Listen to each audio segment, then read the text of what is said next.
I feel pound for pound, I'm the best wrestler that is in mixed martial arts. He's not gonna take me down, and if anything, you're gonna see me taking him down. He hasn't lost yet, he's undefeated. Obviously, he's a pretty good opponent. I'm gonna put an end to that. I got my first knockout, and I look forward to knocking out more opponents, maybe Koscheck. I will not consider myself champion. I will consider myself a challenger who's gonna fight for the title. It would be good to get that recognition, you know, to have that belt. I mean, it's gonna sound cliche, but it will be a dream come true. I'm gonna let my punches go, even if I like the guy. I mean, it's business, you know. You don't gotta be the better striker to outstrike somebody in MMA, you know? He's thinking one thing and I'm doing the other, the fight could be over.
For the first time in UFC history, we have made our way to the Lone Star State and the sold-out Toyota Center in beautiful Houston, Texas.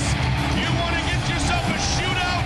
You are in the right place tonight because we are set for UFC 69. What a buzz there has been in Houston for the past 48 hours as we are set once again for the Ultimate Fighting Championship. Always willing to bring the pain, Ultimate Fighter 3 finalist Josh Haynes squares off against the fellow Ultimate Fighter finalist Luke Kumo from Season 2.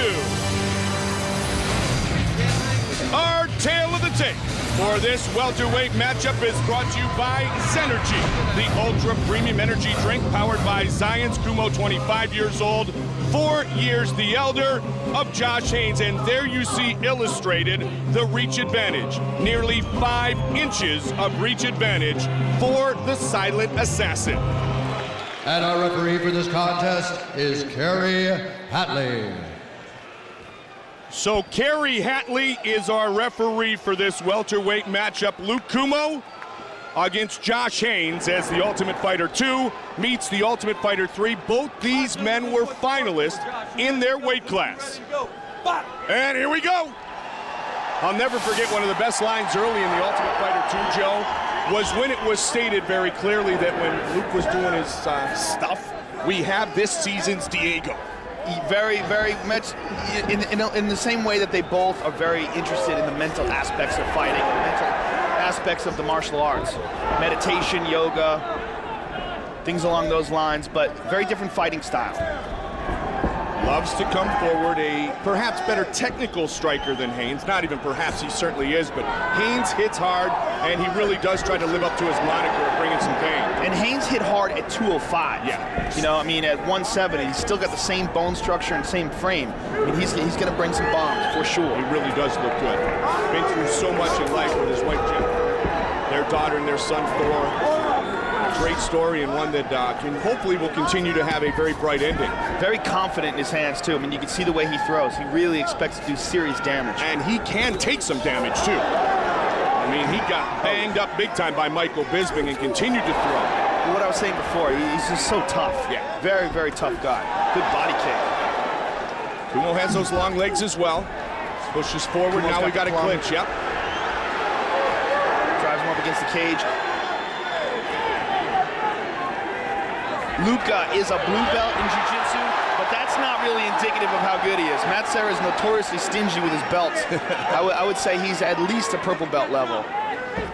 Now he should be comfortable somewhat in this position, although he's pushed up against the fence, taking the mobility of his hips away. Inside the guard, though, right now is Josh Haynes. He's doing a good job of keeping from getting any damage. He's trying to roll onto a leg. Up kick there. Basically, Gary Hatley was having, it appeared at that point, Lou Primo not grab onto the fence. And at that point, he tried the up kick, and now both men are back to their feet. One of the gutsiest competitors ever is Josh Haynes, who took that body shot a moment ago.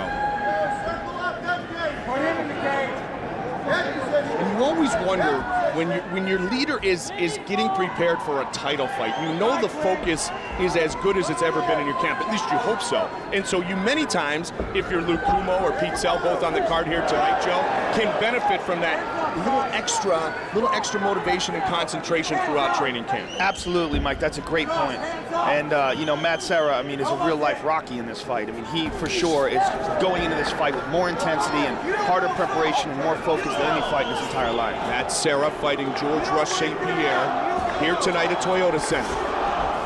Fight scheduled for 3 5-minute rounds. Black and white trunks being worn by Haynes. Black and blue trunks being worn by Kumo. Kumo's so long. Long legs. He showed it there. Yeah, I mean, and that really helps with that front kick, keeping guys away.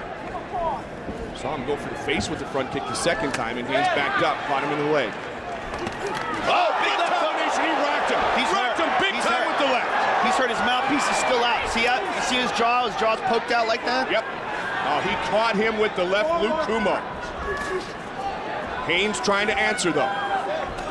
And that also is indicative of how tough Haynes is. No that caught question. him on the butt. Kumo's taking advantage here. He knows that Haynes is in a little bit of trouble here. Kumo looks good here. Kumo looks improved over the last time we saw him when he lost to Jonathan Goulet back in June of '06 at the Hard Rock Hotel. Mike, there's something going on with Josh Haynes' cheek. Right where that left hook landed, there's an instant swelling. Now, I thought initially that was his mouthpiece that was shifted and it was in a bad spot, but now I'm starting to think that he might have got a busted jaw or a broken tooth or something, because that's swelling up instantly. That's very unusual. You see that? Yeah, absolutely. It looks like he's got a marble in his cheeks. It did look like his mouthpiece was pushed to that point, Joe, where that would actually, almost like you said, almost like he's got a walnut or a marble in there, but Haynes continues to try to bring it. Yeah, I mean, it's going to be interesting to see if Luke hits him on that same spot again. I think all of a sudden, though, and we talk about it all the time, once you start to lose the stand-up battle, you want to take your opponent down. I think Haynes would like to get this one down, but now he smiles. That's not Haynes' style, though. He's not that kind of a guy. Look, he's the one guy who will continue to go ahead and battle. Yeah, You're right. I mean, it's probably not the most intelligent style in the world, but boy, is it fun to watch. Yeah, you got that right. 30 seconds remains in round number 1. I can't recall Josh Haynes ever trying to take a guy down. Now, Haynes felt he'd be the more aggressive and powerful fighter coming against one former military member, former network engineer at a community hospital. I like how, here's trying to take him down here. I like how when Josh is throwing punches to the head, Luke ducks under very nice and throws some good body shots.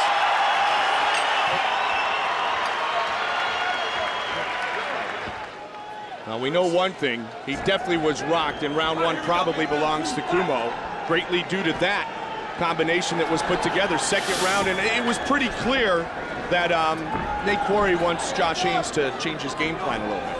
Yeah, he's a little upset at it. Yeah. Luke's striking was excellent. Ray Longo did a great job.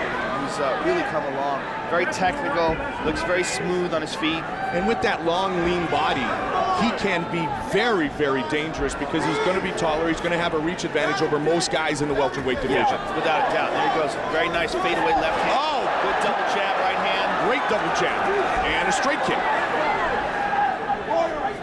There is a marked difference in Luke Kumo's striking than when we saw him on the show. Oh, yeah. He looks phenomenal. Technically, he is picking Haynes apart thus far. I I mean, the fact that this guy is a blue belt under Matt Serra, I mean, that's indicative of how short amount of time he's actually been training. And he's a young guy, so we're seeing all this massive improvement in him. Very dedicated, you know, very disciplined about his diet. Very holistic approach, as you talked about as he was walking in, Joe. He's also a proponent of urine therapy, which is human urine apparently has a bunch of antibodies, and it's actually supposedly very good for you and very pure, and he drinks it every day. Please don't. He drinks his own, and it's supposedly good for you. You know what? You do comedy a lot, and you would say on the stage right now, that's just stupid. Actually, I've done it a couple of times. I've done it 3 times when I was sick. I read about it on the internet. Please don't. No. Okay, we got to get back to this. I'm leaving. It's all yours, bro. Come on, bud. You can't be that sick. Back to the action. Thank goodness. Body shot by Haynes. But he seems so, you know what, not only does he look good technically, he looks confident in his striking. A very strong mind. Yes. You know, and that's what we were talking about before. He's very much into meditating and yoga. Using that front kick to keep his opponent away. Great combinations again. And Haynes, you know, so tough, you know. He eats it, moves away, and keeps swinging. The only problem with Josh Haynes is this style of brawling and taking tremendous amount of punishment that he's famous for is happening over and over again in his fights, and that's not good for a long career. Well, he's in need of a win because he's been defeated in back-to-back occasions by Michael Bisping and by Rory Singer. Ultimate Fighter, obviously alum as well, and Michael Bisping defeat was in the Ultimate. Oh, big right hand goes in. This one is not quite over because he is taking Kerry Hatley down, but that won't do it, and this will. It is all over. Luke Kumo knocks out Josh Haynes. Wow. Haynes is very, very upset. He thinks it was an early stoppage. He's very frustrated. He feels like he didn't get a chance. He feels like he didn't get a chance to recover and that he would have been okay. He did get hit with that punch. It's absolutely true, but he feels like he wasn't hurt enough to stop the fight. Let's take a look at it again. Watch this right hand by Luke. Bang on the button. Oh, he is hurt bad. But to his credit, he recovers very quickly. We saw this against Rory Singer. Yes. Against Rory Singer, he got hit with a tremendous head kick and immediately fell down, but came right back to fighting. And he's still fighting here. Ladies and gentlemen, referee Kerry Hatley has called a stop to this contest at 2 minutes, 45 seconds of the second round, declaring the winner by TKO, the Silent Assassin, Luke Kumo.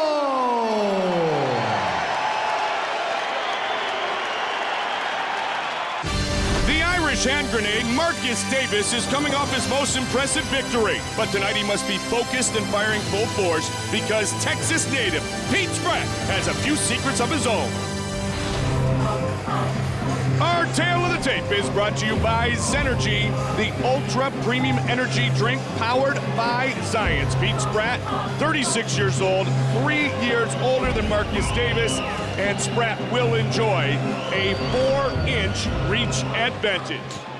Kerry Hatley, our referee. 2 UFC veterans in Pete Spratt and Marcus Davis. Ready, here we go. Set to collide here at Toyota Center. First round. Quickly in with a left is the Irish hand grenade. Spratt looking for the high kick.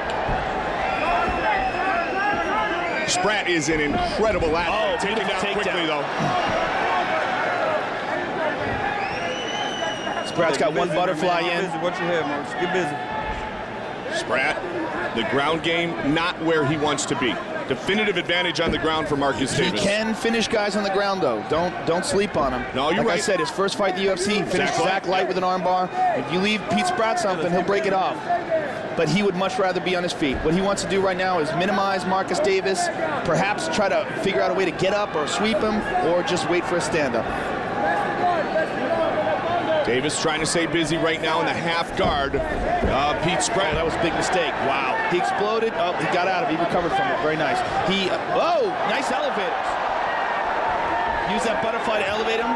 Pete almost got up. Good job by Marcus Davis, though, in stopping that, controlling him. Now he's in side control. Better spot for Marcus. And this is bad for Pete, because if Marcus can show dominance on the ground like this and keep this fight here, Pete's in a lot of trouble. Good scramble. You see the athleticism of Pete Spratt. Yeah, he didn't want to give up his back for long, did he? He's very explosive. He made that mistake earlier and scrambled and left Marcus in the mount, but that was only for a second. He's very explosive, Pete Spratt. And for Marcus Davis, when you spend as much time as he has with Georges St-Pierre, he loves to knock people out. We know that about Marcus, but quick submission win would be pretty cool for him because it would be validation of some of his newfound skills. That leg's right there. Once you grab a hold of that right leg, sit back for an ankle lock. That is right there. Pete Spratt's left leg is just right under Marcus's arm. Would a more experienced jiu-jitsu master have taken advantage of it? Yeah, I mean, you leave that up there for a guy like Dean Lister, he's gonna break it off. Davis, though, was thinking about posturing up and throwing down. Davis very powerful in his own right. He looks so much better than he did before. Oh, for sure. I mean, his physical strength. Oh, he's got his back. Can he get Spratt early? Can he choke him out? This could be it. Looking for the rear naked choke, looking for a win. This has always been Spratt's Achilles heel. He's got his legs crossed. It looks like he's trying to do a body triangle, but he's got it on the wrong side. He needs to switch his legs and have his left leg under. He's got his legs crossed, and all Pete Spratt has to do is lock his legs over the top, and he can get Marcus Davis in a leg lock here. And he's got plenty of time to work, Joe. Still, well over 2 minutes remains in round number 1. Yeah, Pete is just concentrating on defense at this point. As long as he feels like as long as he can control Marcus Davis's wrist, he'll be all right. It's hard to choke a guy out when they've got those gloves on, because those gloves make good handles. Davis has really worked hard, even before preparing for this fight, on his ground game. Now he's got his arm under, and he's got the triangle on the right side. He's going to use that body triangle, we like to call the anaconda, and squeeze down on Pete Spratt's body in midsection. It constricts his breathing. It's going to make it harder for him to defend, and it's going to make it almost impossible for him to turn towards Marcus. It makes it very difficult. See, right there he tried to turn. It's very difficult to turn once that guy's got that body triangle on him.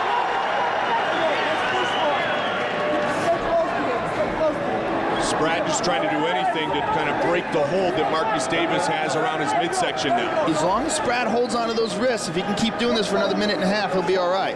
How long does it feel, though, a minute and a half when you're in this precarious position? It feels real, especially if Marcus rolls him over, gets him on his stomach, and then starts dropping bombs on him.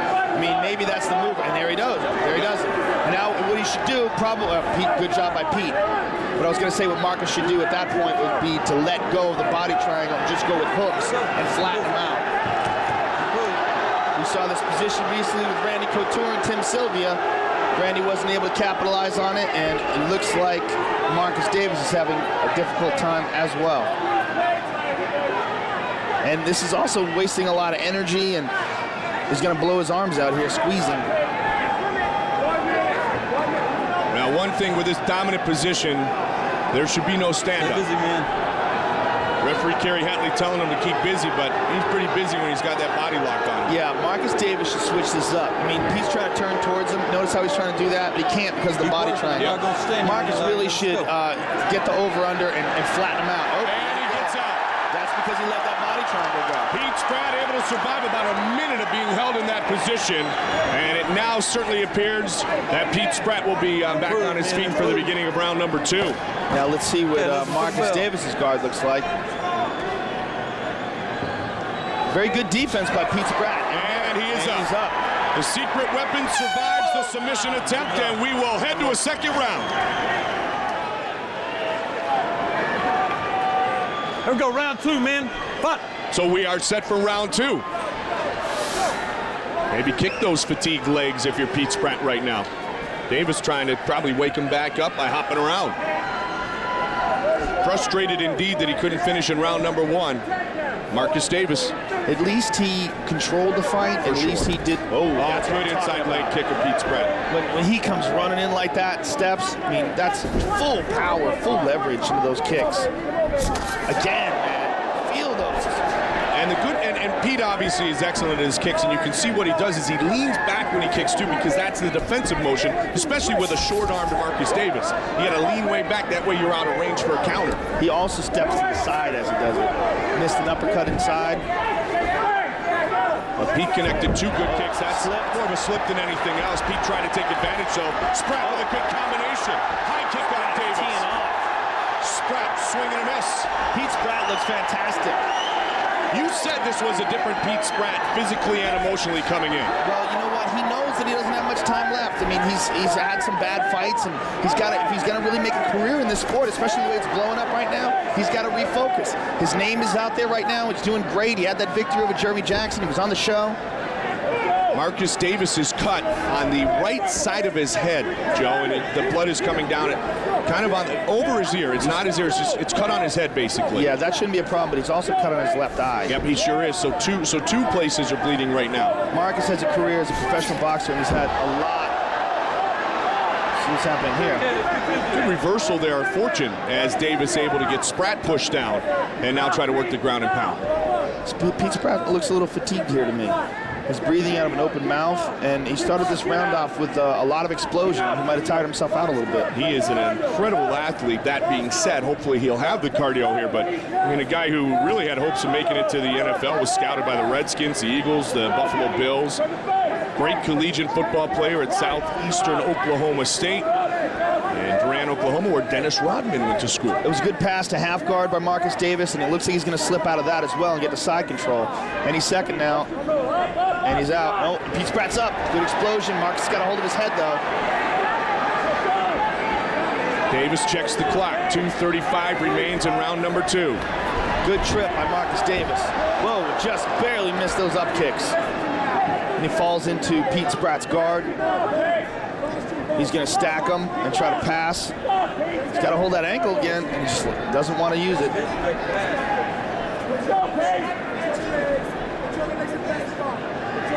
Oh, now he's falling down. That's the one you talked about there, Joe. This is risky, but he's got it. It's pretty deep. That's it. And it is all over. Just what I was talking about earlier. That's the one you talked about in the first round. Davis saw in the second, and he wins by submission.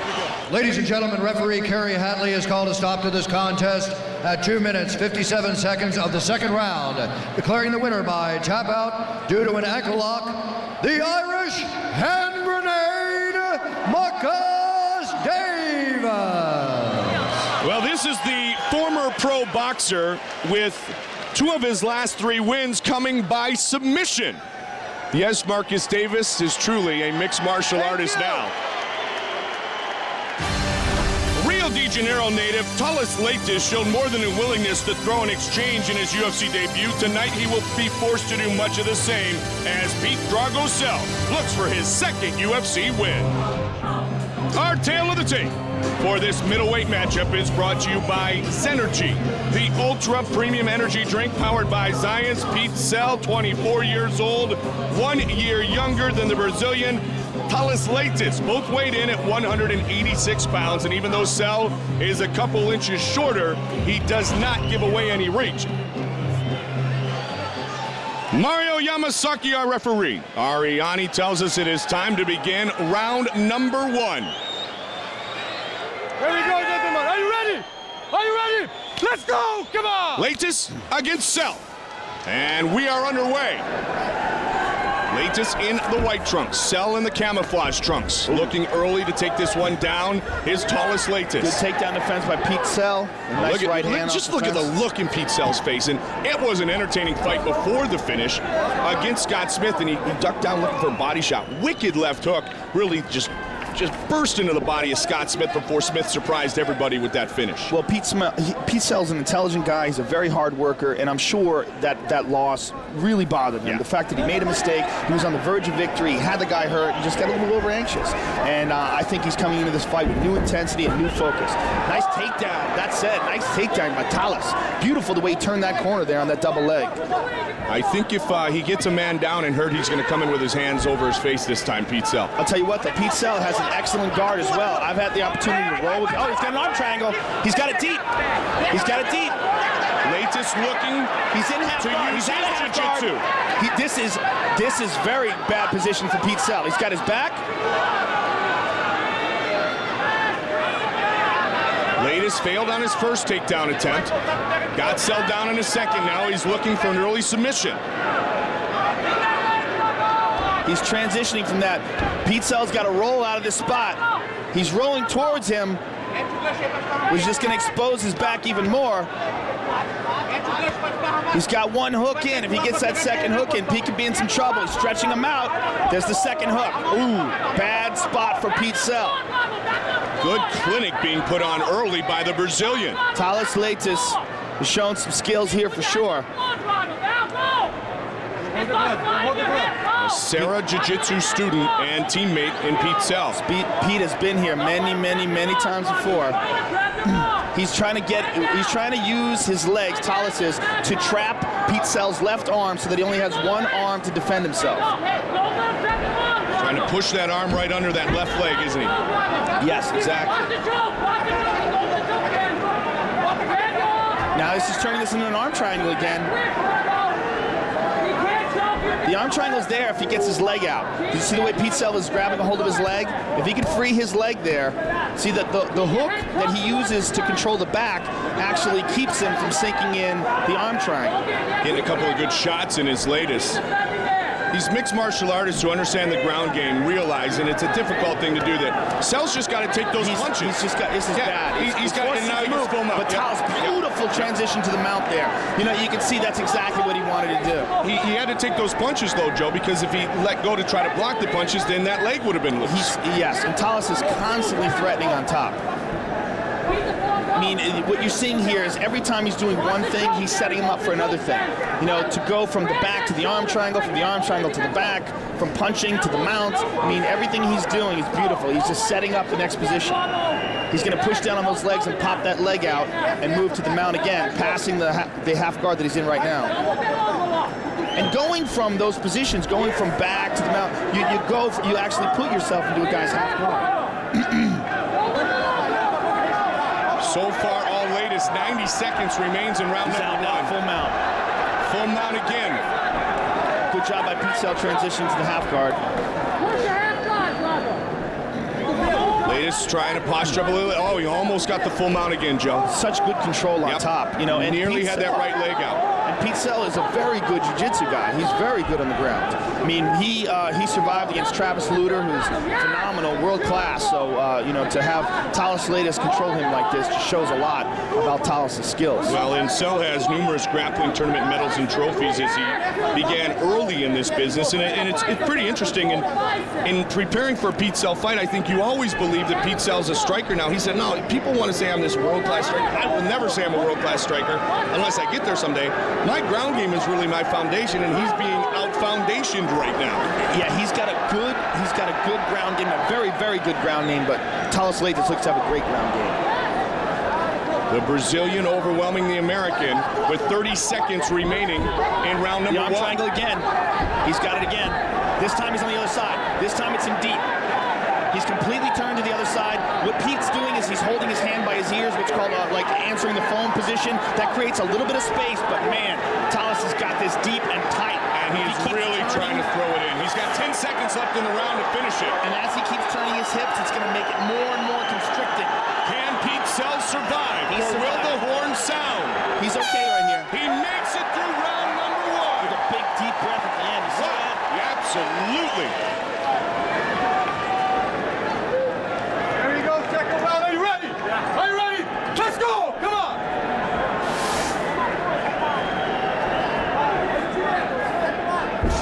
I think in this fight, he's definitely better off with the striking. Good leg kick. Right as we said that, Thales shows him, I can strike as well, man. If he'll go for the takedown first opportunity as he did in round number one, Joe. Because Leites got it on the second, a clean takedown, and then a really great dominance in that first round with the ground game.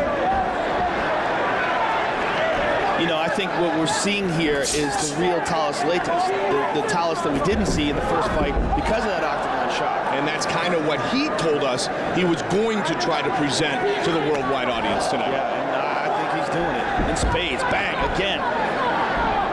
The way he does that takedown is so sweet. He hits the double and then immediately turns. You can tell he's, you know, a lot of Brazilian Jiu-Jitsu guys, that's where they falter is in the takedowns, and his takedowns are excellent. Well, that loss, and it may have been, like you said, a little bit of UFC jitter, octagon shock. That loss to Martin Kampmann was the first of his mixed martial arts career. So he comes in with a 9-1 mark. I mean, he comes in looking like a totally different fighter. No the way question. he's performing tonight. And Campman, the opponent who beat him that night, is still unbeaten inside the octagon. Campman is a very tough opponent. No shame in losing to Campman. Latest, though, he still has to be careful. Pete Sell with very heavy hands. Big leg kick by Talas. And you know what? Pete Sell is doing exactly what Ray Longo told him not to do. He's chasing the head. Right as I said that, he goes to the body. And it was the body that buckled Scott Smith before the finish went south for Pete Sell. As you Bostonians would say, it was a wicked left hook. Pete's given up on this takedown, and he's given up on it to try to get a guillotine. And his guillotine is very, very good. This is what he got. And he got a guillotine on Phil Baroni with the leg in, or excuse me, with the arm in. He can get it even in the half guard here. But he also could gas here if he doesn't get it. You know, you're talking about a world-class jiu-jitsu guy. He's not going to panic here, and he's going to slowly sneak his way out. The first thing he did is he went out of full guard to half guard, and Pete is using that half guard and pulling down with that one leg. I mean, that was clinical. That was exactly as you described it would happen. And the key, as I was told many years ago to jiu-jitsu, Joe, and you've echoed it many times, is when you get in that position, patience. If you panic, you're probably going to be finished. If you are patiently able to work your way out of the submission attempt, most times you're able to do it. And when you get to this level, you get to the full black belt level, the world-class level that Talas Leites is on, it's so hard to tap those guys. They're so comfortable in bad positions. They've just been there so many times. And the problem is the guillotine expends a lot of energy to get there. And now Leites is trying to take advantage of Sell's extra energy that was utilized the moment ago. A big elbow to Pete Sell. Right on the jaw. Leites really timing him well. Throwing them properly as well. Leites looks fantastic. Oh, wow. I mean, he's just dominating Pete Sell. And he, again, with that arm triangle, he's setting it up, he lets it go. As soon as Pete gets out of that, okay, eat some elbows. And now a body shot. And another elbow. Leites trying to finish this fight in round number 2. And Pete goes to full guard, but immediately Talas passes it.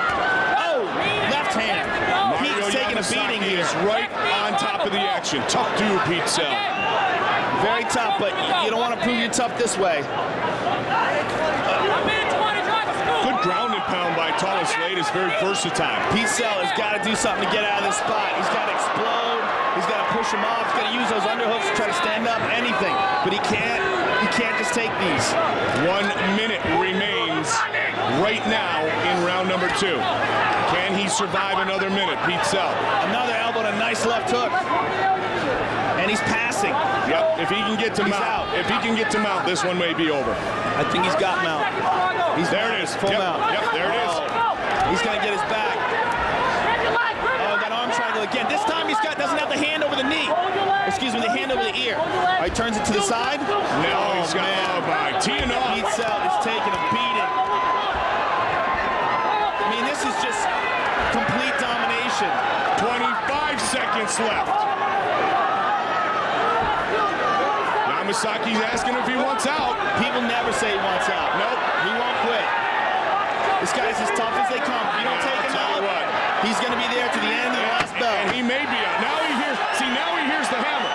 Now he knows he's only got to survive 10 more seconds. And you know, after taking all of that punishment, there's no way he's going to let it be finished. Wow.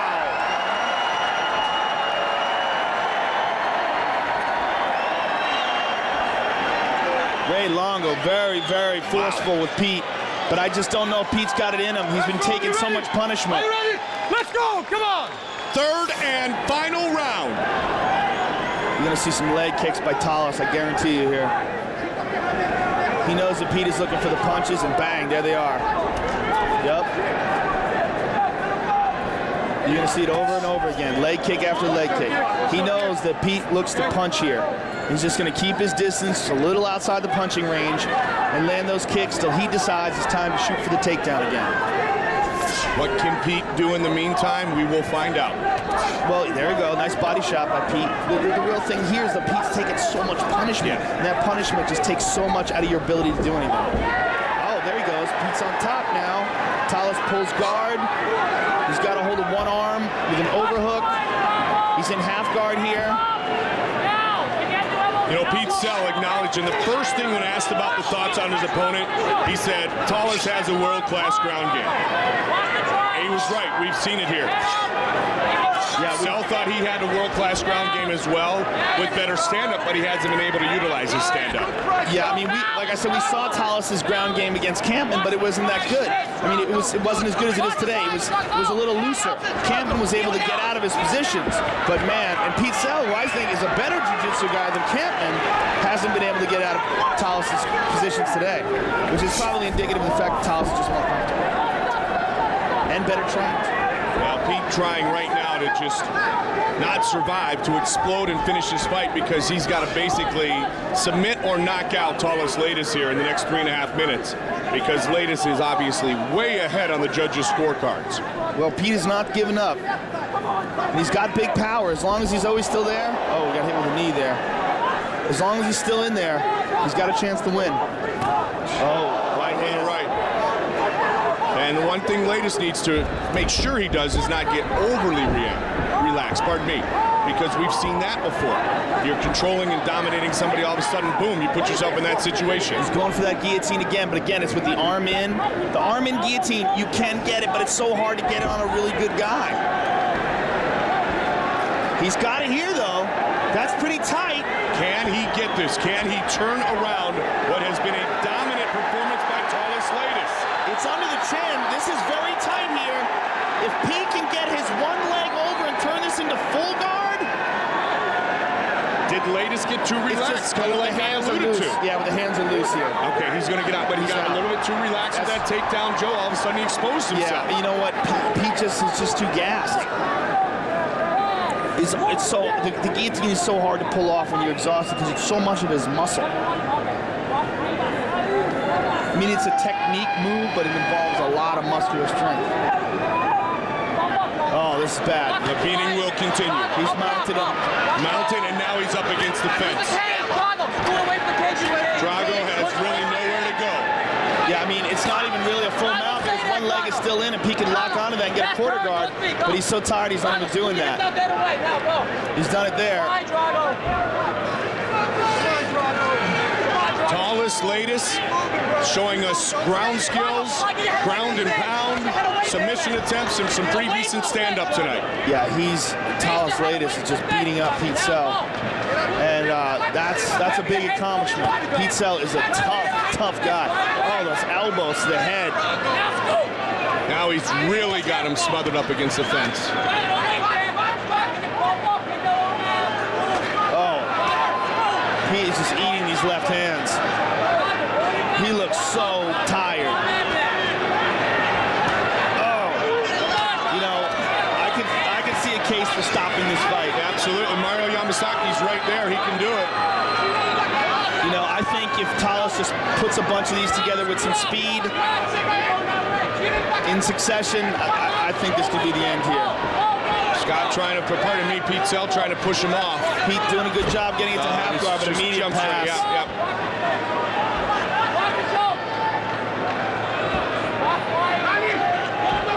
And the elbows again. That push down elbow from half guard. Love to see that. That's a favorite Jeremy Horn technique. Full mount. Looks like it may go the distance, Joe. We know one thing for certain, it's going to be a very unanimous decision victory, the first ever in the UFC for Tallis Laitis. That's just so indicative of Pete Sell's heart. Very, very few fighters are as tough as Pete Sell. Very few guys would have been able to take this kind of a beating and not fade and keep fighting and keep trying to win to the last second of the last fight. Great fight for Tallis Laitis. Ladies and gentlemen, after 3 rounds, we go to the judges' scorecards for decision. All 3 judges scored this contest 30-27 for the winner by unanimous decision, Tallis Laitis. Well, now we all know why BJ Penn is such a big fan of Tallis Laitis. He wins for the first time in the UFC. Tonight's heavyweight Texas two-step features the Hillbilly Heartthrob and the Texas Crazy Horse, and what we may end up getting is a good old-fashioned knockdown dragout.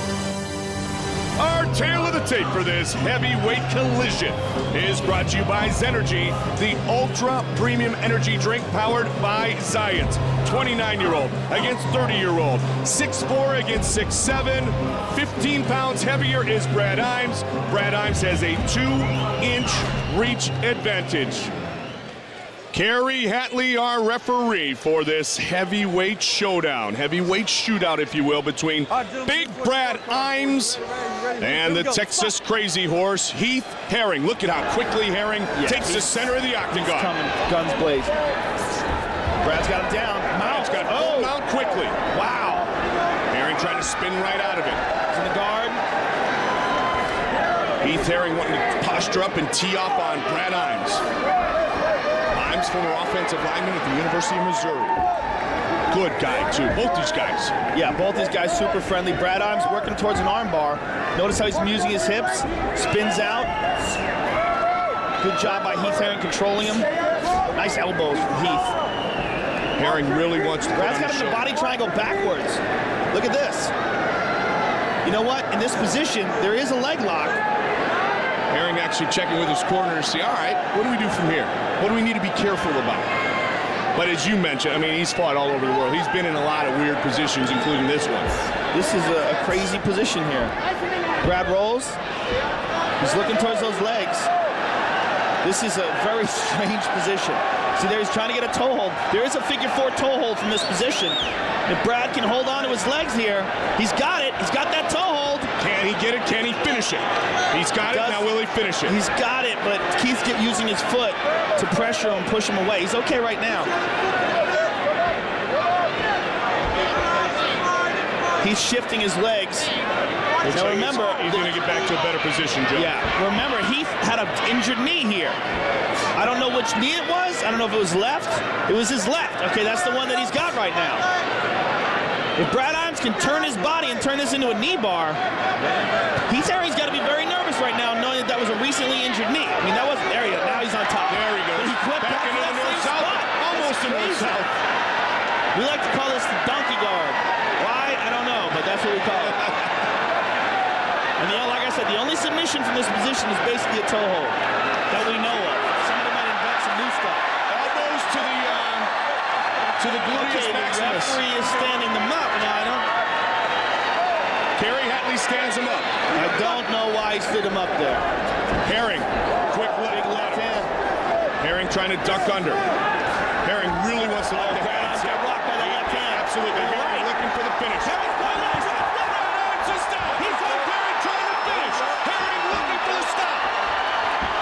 Pushes him off momentarily.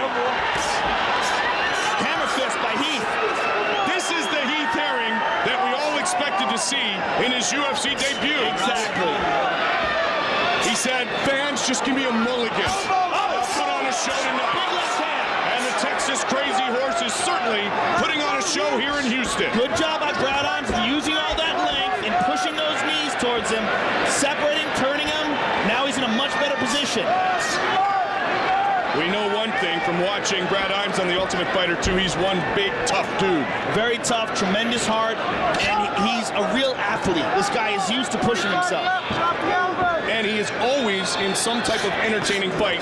Tonight, not an exclusion. Well, that's one of the problems with having only a 1.5 years experience. You're always going to be in entertaining fights. Yeah. Because basically everybody's got more experience than Brad. And you got a couple of holes that they're going to try to expose. But he's got some great physical advantages. He's a giant man, huge long legs. Heath Herring, 26 wins in his UFC career. His knee to the body by Heath Herring. Pardon me, in his mixed martial arts career, looking for his first UFC win, Joe. Brad Imes has 8 fights total. Herring has 26 wins around the world. Now he's been caught in this technique called the gator roll. He turns it to the back. Just teeing off at the left. Brad rolls it. Brad's doing a good job of keeping him in his guard. I mean, whenever Heath gets to side control, Brad really quickly sticks that knee in place and creates a little distance between the two of them. 40 seconds left in round 1. This fight scheduled for 3 5-minute rounds.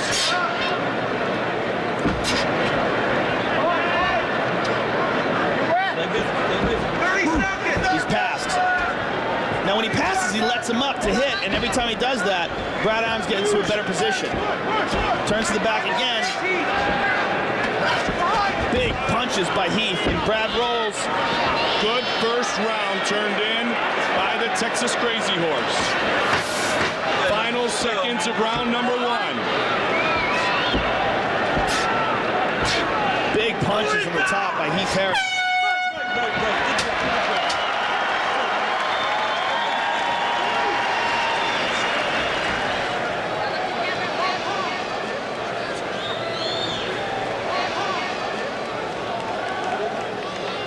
All right, here we go, round 2, fight. All right, here we go into round 2. Leg kick by Brad.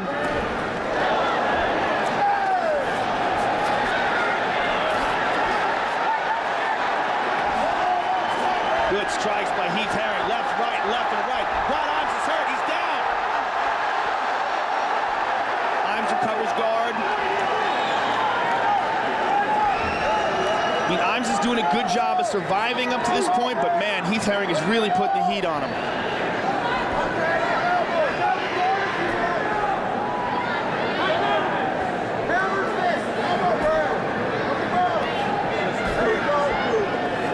Brad Adams is a long, tall guy, so from his full guard like this, it's difficult to inflict too much damage. He's good at controlling posture, good at holding Heath Herring down.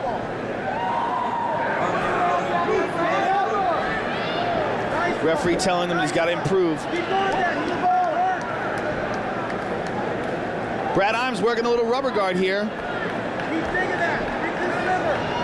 With those big, long legs, the rubber guard here is perfect. He's doing it all wrong, but he's trying. At least he's controlling Heath Herring's posture in this position. He's done some things, Joe, very unorthodox, but you bring up a good point. He's trying to prevent, he's trying to advance. Yeah, he's in a world of trouble in this fight so far, but you know, like I said about Brad Adams, he's a real tough guy, and he knows how to survive. You got to beat this guy. He's not going to beat himself. Herring continuing to try to beat down the former Missouri Tiger. Oh, good hammer fist. Herring is just all over him. I'm surprised Heath isn't trying to pass the guard here. Heath is training jiu-jitsu now with Mark Lehman, fantastic jiu-jitsu coach. I'm surprised, though, that they're not calling out for him to pass. Sometimes old habits are not broken very easily, as you said. You're used to ground and pounding your way to a win, and he's comfortable in this position, so that's what he's looking to do. Well, he's stacking them, and Brad is, you know, he's not really doing. He's trying to get pretty that cut close open guard. now, Joe. Yeah, Caught him in the bridge of the nose. That surgically repaired nose. Although the surgery was a long time ago, so no effect here tonight for Brad. I saw him yesterday. He said, "I feel better than I ever have." Big mouse, yeah. That left eye. Brad Adams taking some bombs here. Not quite like fighting Rashad Evans, and of course, no disrespect to Brad Adams. I'm just saying in physical stature. I mean, this is a dude who's a true heavyweight, very much like 6'7" Brad Adams. Yeah, Heath Herring couldn't make 205 when he chopped off one of his legs. Break. Here we go, man. Break. They're going to stand him up with 2 minutes remaining here in round number 2. And believe it or not, this stand-up is actually good for Heath Herring. Wow, he is beat up. Look at his left eye. And Heath Herring looks like he's barely been in the fight. Herring looking over the top, then with the left jab. And he can't see that right hand because that left eye is almost swollen shut. Oh, good Nice jab. Left hook. Adams with a smile, though. He's saying, come on, let's keep going. You're going to have to knock me out. I'm not quitting. Wow, Brad Adams is taking some shots. His hands are down. Can barely see out of that left eye. I sense a big overhand right coming from Herring. There it is. He knows that he can't see out of that eye. He's looking right at it. Herring starts with that left, ducks under, comes over the top with the right. Herring is just overwhelming Brad Adams. Right in front of our broadcast position now with just over a minute remaining. Brad shoots for the takedown, but he's so exhausted. Heath is spinning to the back. Big bombs from Heath Herring. Brad rolls the guard, but Heath is on top now in side control. 50 seconds remains in round 2. Body shots by Heath Herring.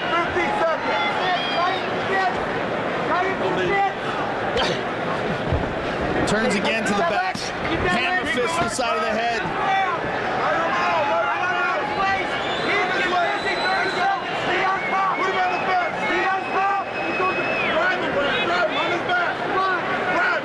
It appears, though, that Imes will survive. Imes reverses it. Imes steps out.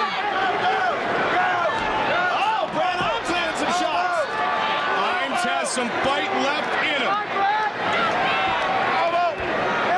10 seconds remains in round 2. First point scored tonight for the Hillbilly Heartthrob. He's so exhausted. You see the way his arm is just, he can barely move his arms enough to punch him.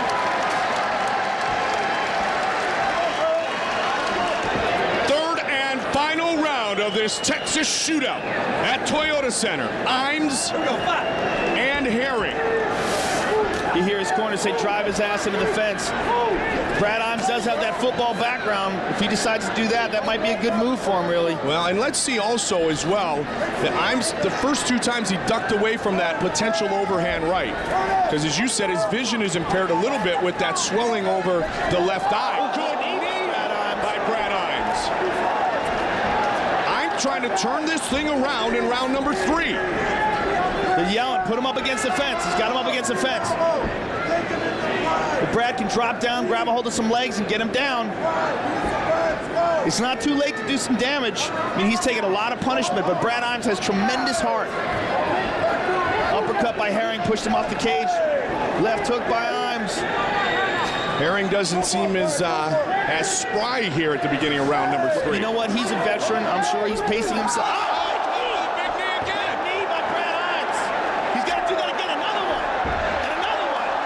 Takes him down, takes it back.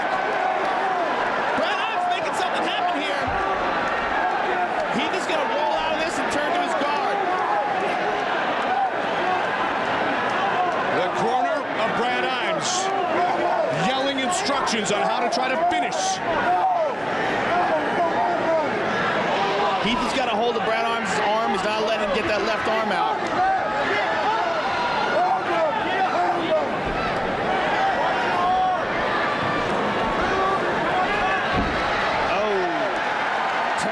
Position. Made a big mistake there. Now Heath is on top and side control. Brad Imes had him. He was in control of him. Just made a little error there. And that's all it takes.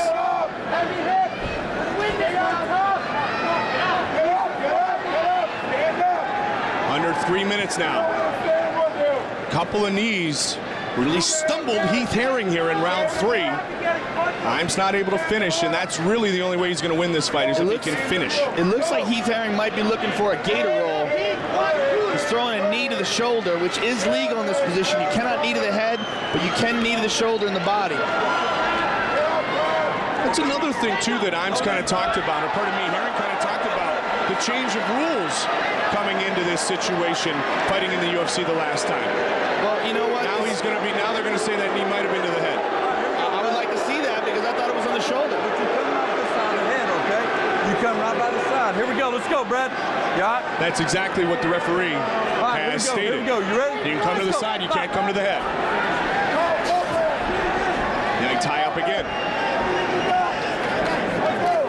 Herring, 2 minutes away from his first UFC win. Body shots by Heath Herring. I mean, he just looks so much better in this fight than his first fight with Jake O'Brien.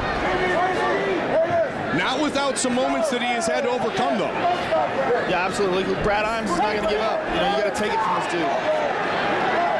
Oh, good body kick. Here comes the Hillbilly Heartthrob again. 95 seconds remains in the third and final round. Body shot.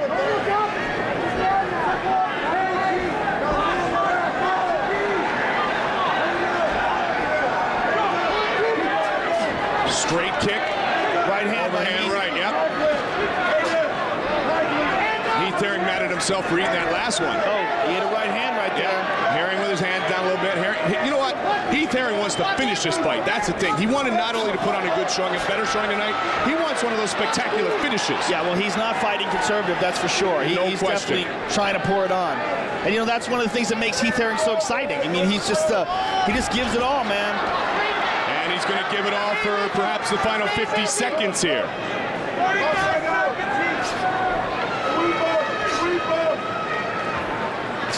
Eating some left hands. Embarrassed and in search of redemption tonight, the 10-year veteran, a recent acquisition of the Ultimate Fighting Championship. Yeah, and you know what? An excellent acquisition. And, you know, a lot of people were questioning that because of that first fight with Jake O'Brien. But, you know, that was a puzzling fight. When I talked to Heath afterwards and he told me his MCL had been injured before that fight, that made a world of sense. Brad Imes working that rubber guard again. 10 seconds though now remains, Joe. He's got an omoplata over here, but he's not holding on to the arm. He needs to hold on to his knee and secure that shoulder, clear the neck with his right arm. He let it go. And he's going to run out of time. And Heath Herring dropping some is going to win for the first time. A definitive ending. In the UFC and in his triumphant return to his home state of Texas. Ladies and gentlemen, after 3 rounds, we go to the judges' scorecards. All 3 judges scored this contest for the unanimous winner, the Texas Crazy Horse, Heath Herring. Alan Belcher is ultra confident. He has the talent to be a contender. Standing in his way, the hungry Hawaiian Kendall Grove, the Ultimate Fighter winner.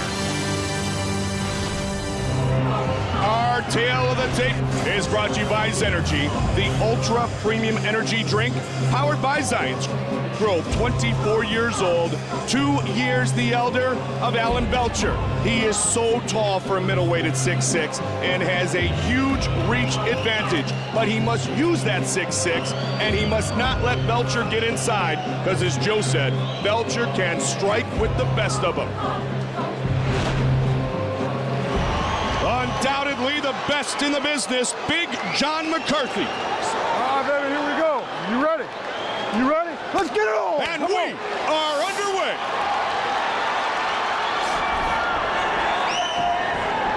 Kendall Grove, so long and lean. He is a long, lean guy. That is a great advantage for a striker, but as far as the striking goes, I give a big advantage to Alan Belcher here. I won't say a big advantage, an advantage though. Nice leg kick. Kendall's a good striker. He's a very good, well-rounded fighter. And he is, you talk about a meteoric progression since the Ultimate Fighter 3. A lot of guys never doubted his heart on the show, takedown by Belcher, but they were amazed by his work ethic, his heart, but they weren't so sure he had the talent. Well, he now has the talent. Takedown to side control by Belcher. So Belcher trying to take advantage of the ground game early. Stylistically, Joe, this is an extremely potentially explosive fight. Yeah, Alan Belcher doesn't think so. Alan Belcher believes he's just going to run right through Kendall Grove. Really? I mean, he said he didn't get picked for the Ultimate Fighter, and this is great for him because he gets to skip right to the guy who won it and beat his ass. And that's what he believes is going to happen. Now, he certainly would turn some heads if he defeats Despiter Kendall Grove 3-0 in the UFC. Kendall's looking for the knee. Didn't get it, though. He's got a hold of that neck, and he won't let go. That's the one thing also. It's just not the reach with the hands. It's those knees when you're 6'6", Joe. Yes. You split that knee, and it's all the way up in your opponent's face. Tito Ortiz, right behind our broadcast position, yelling out instructions to what he calls his little brother from Hawaii. Foot stomps, knees to the thighs.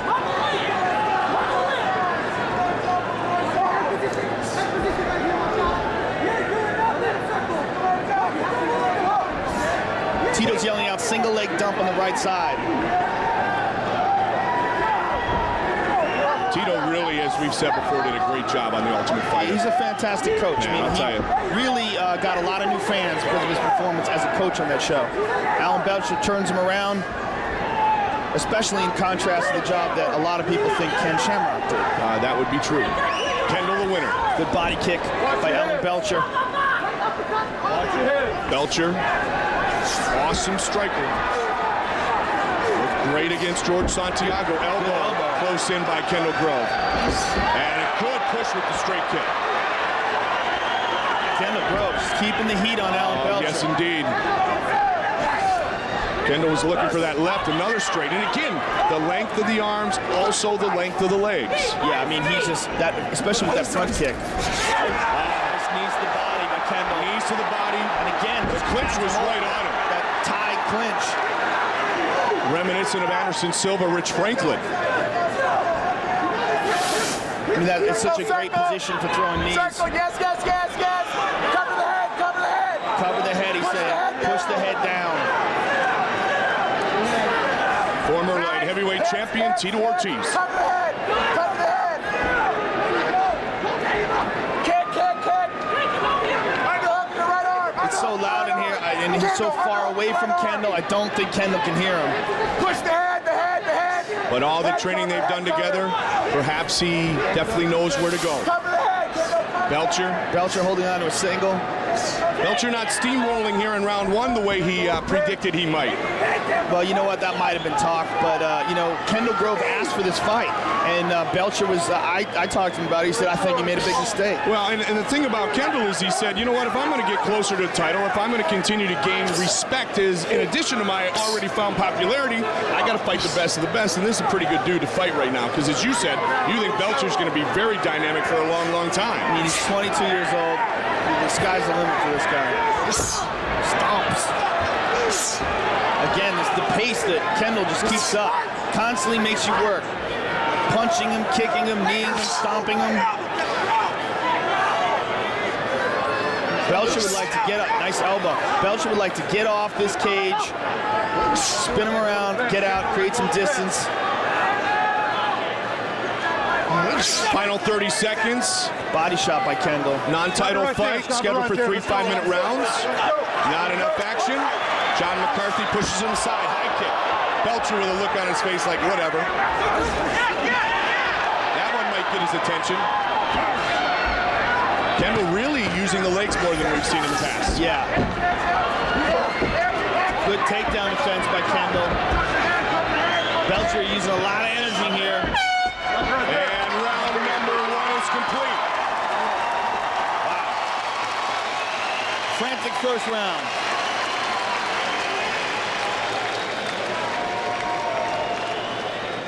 Here, Kendall. Kendall, sit down. Kendall, sit down. His corner's telling him to sit down. He says, no, I don't want him.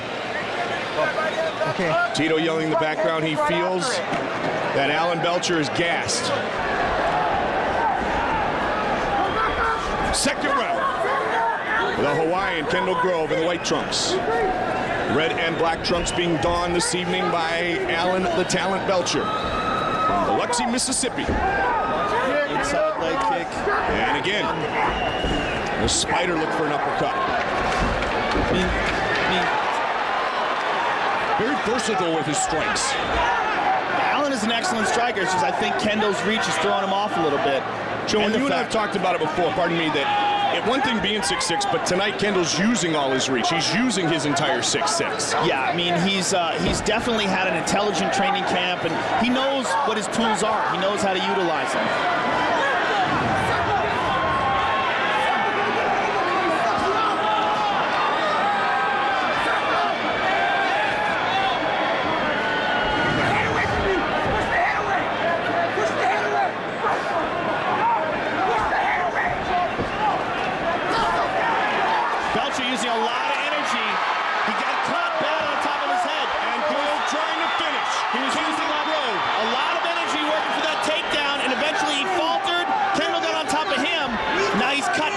Top of his head. You can see the meat hanging off the top of his head.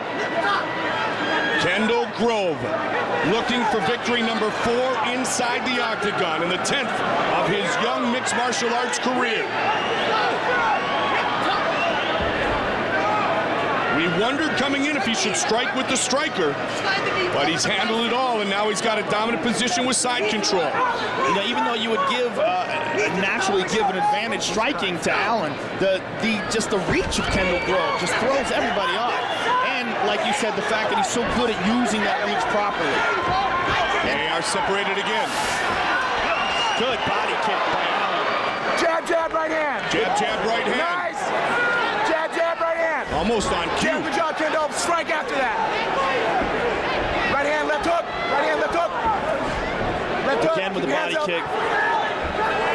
Jab, jab, right hand, Kendall. High kick by Belcher. Right hand, left hook. And he got that up, left it up, and snapped it. Nice. Oh, High good kick by body Kendall. kick. A good right hand by Kendall. And now Kendall coming in with a high knee. Can he finish it here? Belcher is rocked. Elbow by Grove. Those knees are so long. He reaches the head with the knee from everywhere, from way outside. It's the semi-shield thing. All you got to do is snap that knee up, and boom, you're there. And he drops down for a double, and he's got him up. Down hard. You could hear it through all Toyota Center. Middleweight winner of the Ultimate Fighter 3. Kendall Grove looking spectacular. He's in Allen's half guard here. He's looking to pass that right leg. It's another thing about Kendall is his legs are so long, he can get over guys' guards. Like step over their knee. They're trying to put that knee up, and he can literally just extend it over. Whereas most people with shorter legs couldn't do that. He's just holding him down here with punches.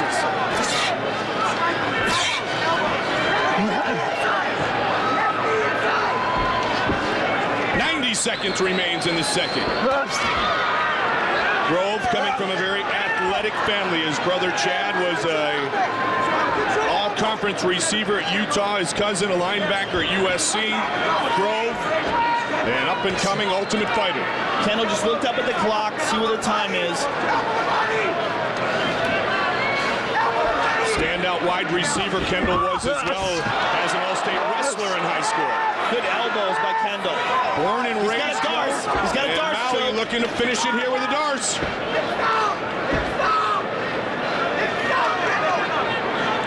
If he can extend his legs and get out of Kendall's, get out of Alan Belcher's guard.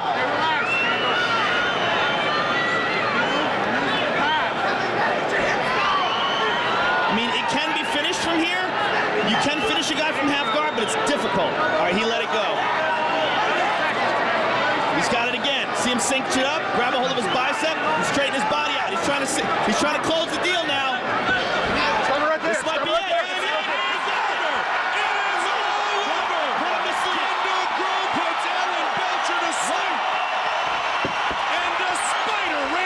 And I think that was the first darce in UFC history.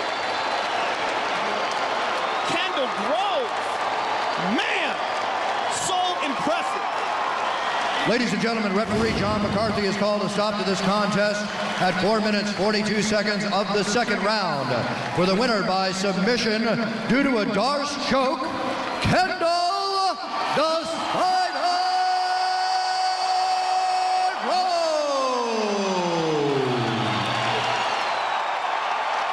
Japanese star Yushin Okami has already defeated 2 Ultimate Fighter alumni. Tonight, he faces an original in Houston native Mike Swick, a rising star who has a habit of ending fights rapidly. Our tale of the tape for this middleweight matchup brought to you by Zenergy, the ultra premium energy drink powered by science. The Houston native is 27 years old. Fighting out of Kanagawa, Japan, Yushin Okami, 2 years younger. Mike Swick with those dynamic hands has a 3.5-inch reach advantage.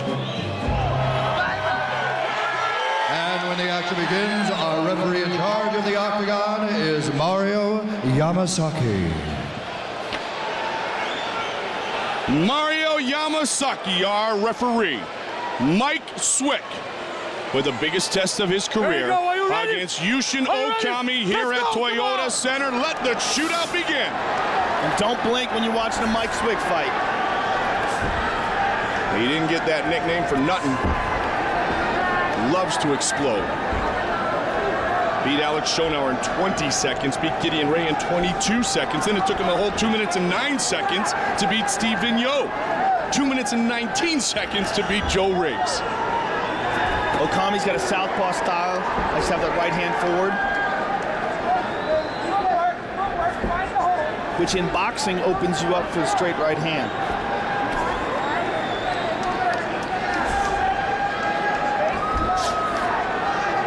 Swick feeling out the distance right here. Nice quick inside leg kick. Outside leg kick from the front leg. Here we go. 19 years of his life he spent here. Born and raised in Houston. Training for a very long time for a moment that he thought perhaps many years ago would never happen.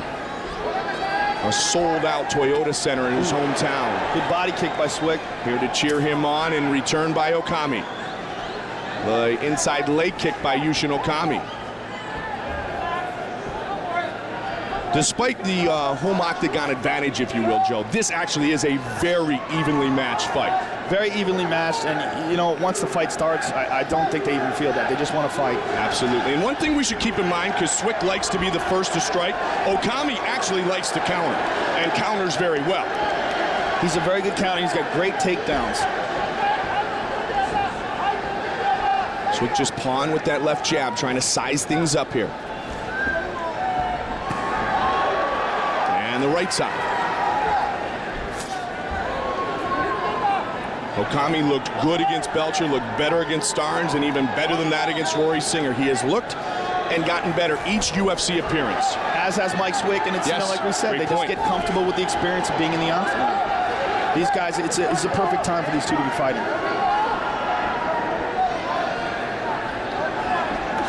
Yushin Okami with his UFC debut win over Alan Belcher, a moment ago defeated by Kendall Grove. Well, jab with the right in this southpaw stance. Swick likes that high kick, looking for the flying knee. He's got to look out for the takedown. Look how strong Okami is, just presses him up against the cage. Okami really is a master at shutting people down. Well, he's great at ground and pound, you know, which is interesting because he is a Japanese fighter, and the Japanese fighters tend to be more technical on the ground in terms of jiu-jitsu, but Okami's like, he's like an American wrestler. Oh, just overwhelmed, just overpowered him there to the ground. And Okami looking to tee off, Swick looking to get right back up. Okami trying to wrap that arm around the neck of Mike Swick. Mike Swick, an original on The Ultimate Fighter, competed at 205 pounds, was defeated on the show by Stephan Bonner in The Ultimate Fighter 1.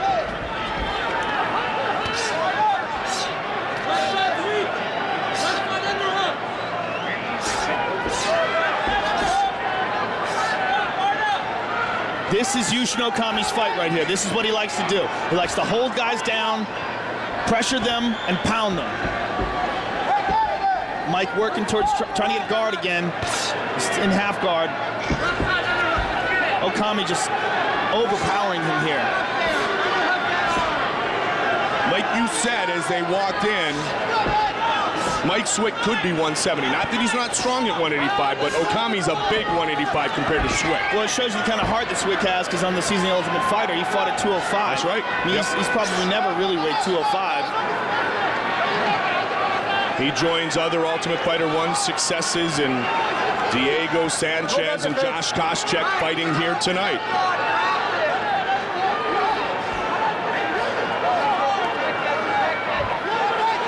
Okami's working on a Kimura. He's got a hold of Swick's arm. Swick's got to be careful about that left arm. He's trying to hold on to his shorts to keep him from doing that. 20 seconds remains in round one. Yep. Okami can stretch that behind his back. Mike's in big trouble. 15 seconds left in the round. He's got it extended. Can he finish it before the end of the round? Mike's got to bend to it. He's okay. As long as he keeps some weight on it and keep it bent, he's going to be okay.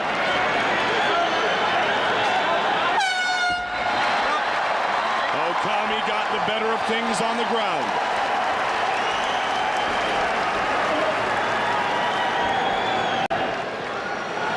Two different looks at the beginning of this round. Okami, comfortable and confident. Mike Swick looks rattled. Yeah, when you hear in your corner, you're telling your guys in the corner, he's really strong, he's really strong. You pointed it out. That's not a good feeling. That's a terrible feeling. And, you know, especially when Mike knows that really his frame is suited to 170 pounds. He could drop down to that.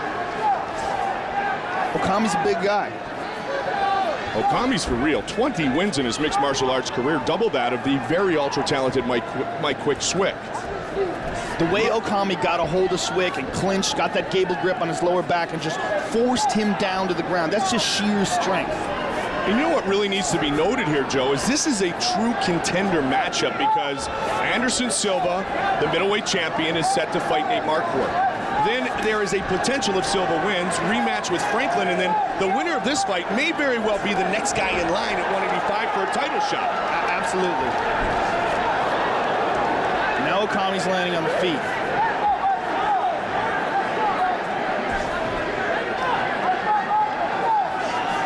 Okami trying to come over the top with the right. 3 5-minute rounds, non-title fight. Only 25-minute fight scheduled tonight is for the welterweight title. Georges St-Pierre and Matt Serra, our main event this evening.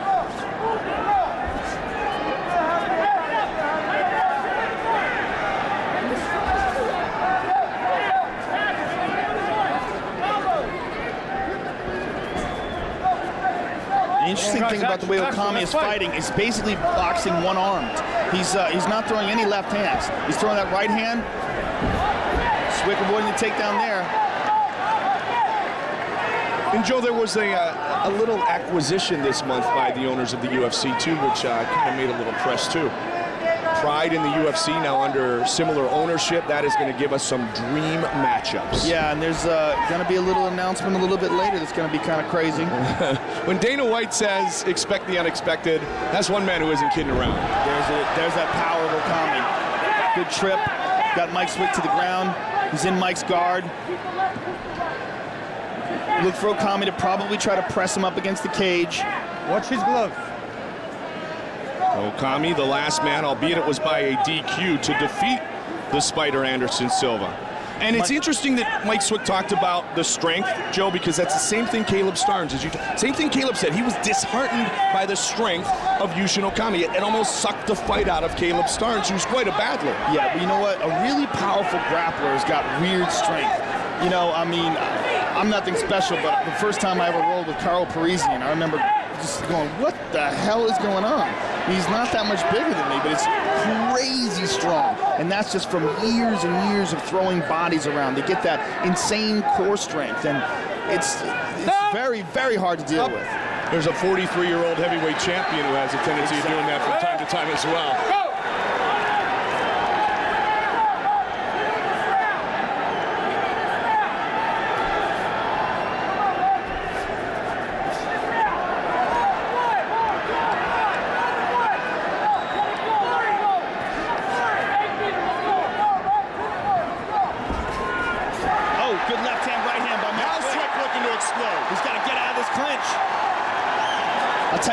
Crow Cop better not sleep on Gonzaga.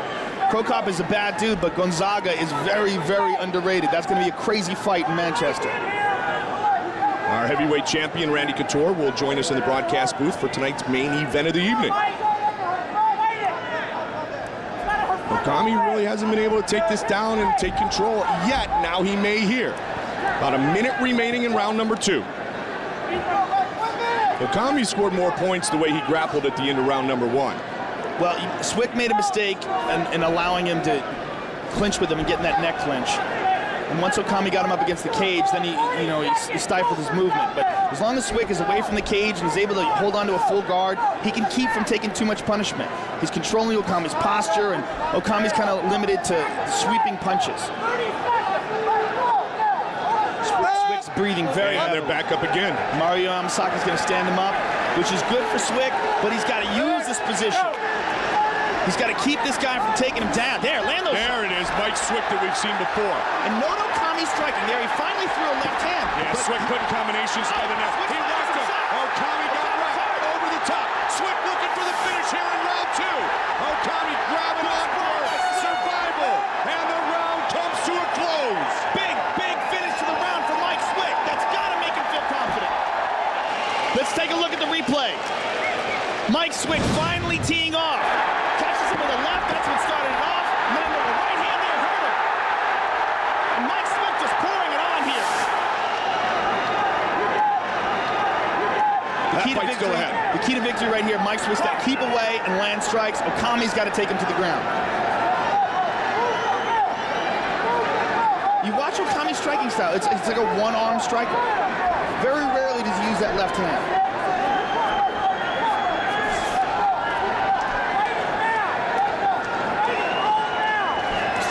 As Swick comes in to try to exchange, is he worried about striking from Okami? Is he more worried on avoiding the takedown? Well, the fact that Okami has never thrown a left hand, I mean, you only have to worry about that one hand. Yeah, exactly. That's huge because he doesn't have to worry about counters. He doesn't have to worry. I mean, the possibilities are so much more limited by Okami. So it's basically the takedown that he wants to. Yes, and I think that's making Mike more confident in throwing his strikes. If Okami just threw left hands every now and then, shoots Good for takedown, good sprawl, and steps away. That's the way to do it. Swick is starting to close in more. Okami's breathing heavily, which means he probably got hurt pretty bad in that last round. I mean, it's a good pace this fight, but he's got his mouth wide open. Swick, inside nice leg kick by Swick. Trying to put a combination together with the straight left. Come on, guys, let's roll, let's go. Yamasaki wants a little more pace. Oh, caught him with a right. And Swick is pawing with that left, trying to land that right. Looking again. Connects again. And looking to push him up against the fence. Okami with the counter that we talked about there's before. the takedown. Now he's got the takedown.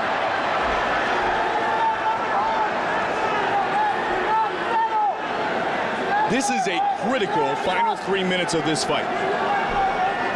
This is a very close fight thus far. Okami's on top. He's gonna mount. He's got mount. Bad spot from Mike Swick.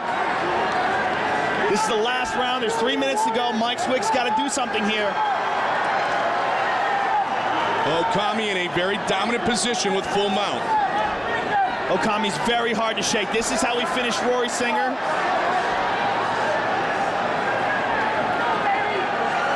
Mike Swick's got to do something here. He's got to try to sneak out the back, anything. Buck him up with his hips. He's in danger of getting the fight stopped here. He's turning. He's rolling towards the choke. That's the right way to do it. But still, now it's even worse because he pressed up against the cage. This is bad for Mike Swick. He has got to get out of here. Yushin Okami looking to upset a hometown kid. If Mike Swick doesn't do something, he's in danger of being stopped here. Okami now has his back again.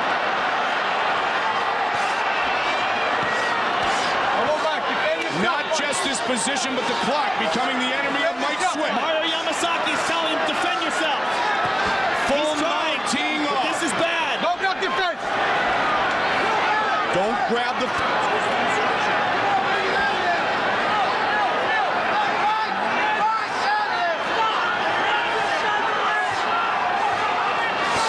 Wow, Okami trying to finish it.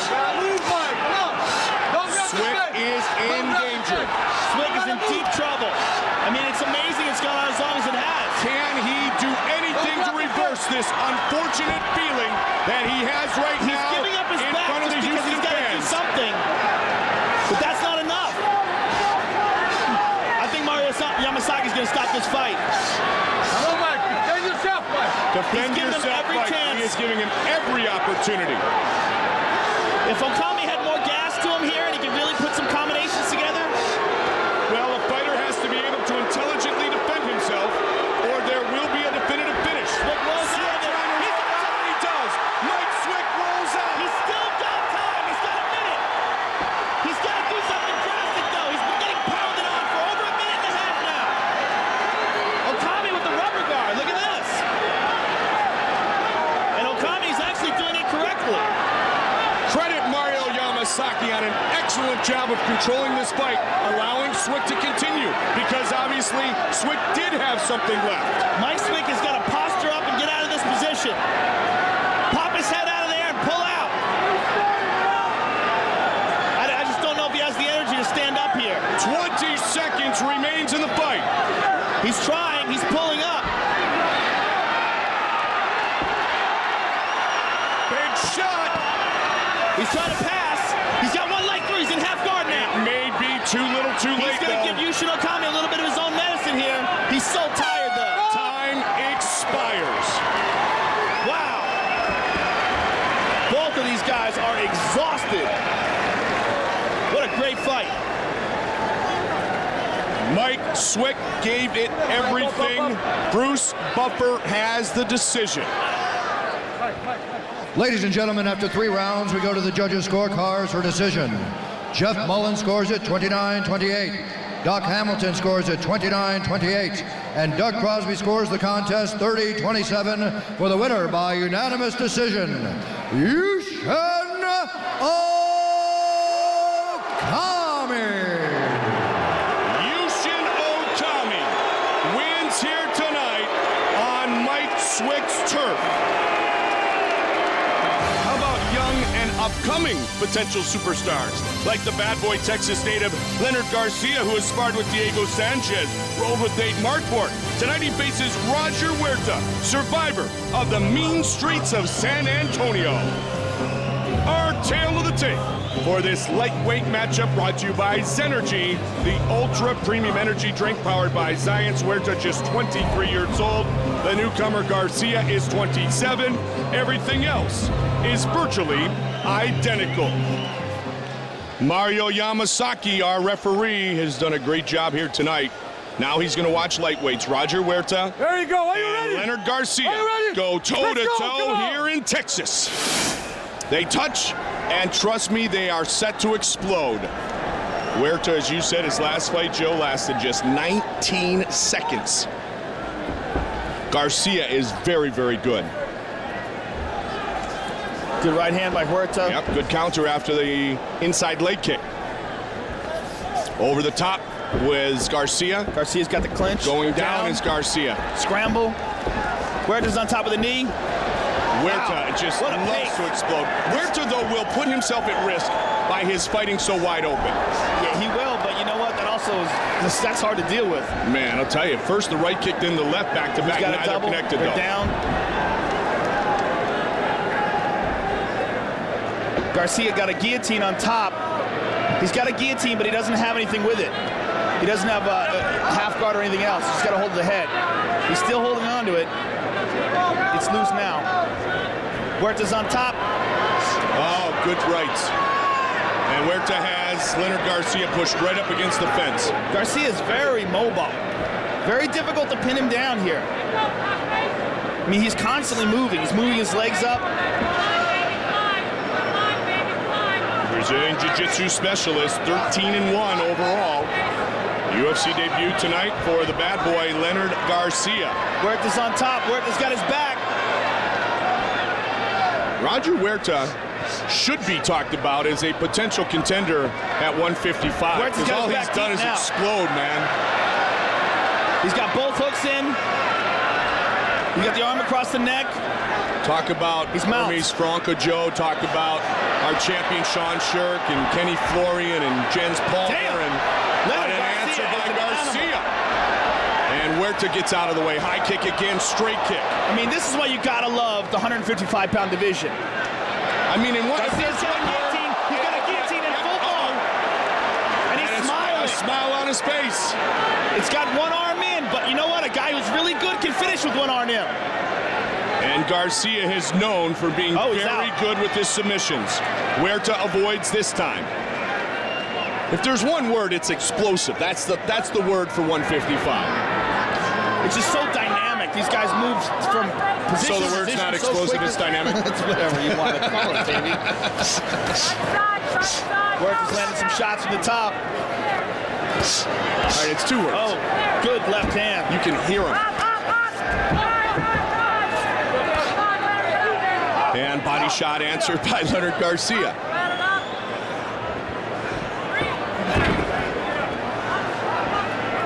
Huerta 18-1-1 in mixed martial arts. The weight cut for Roger Huerta was very simple this time. He came in outstanding condition.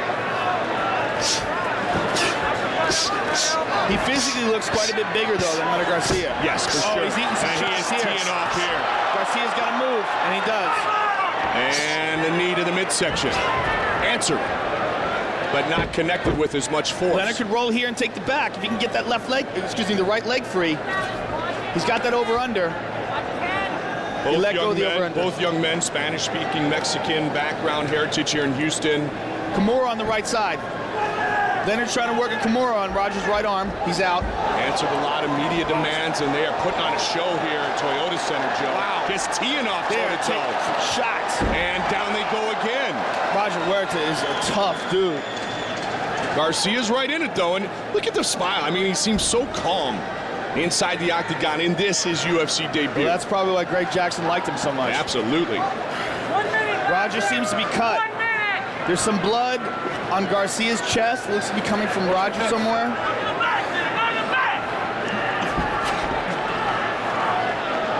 Huerta doing a good job here trying to finish off round one.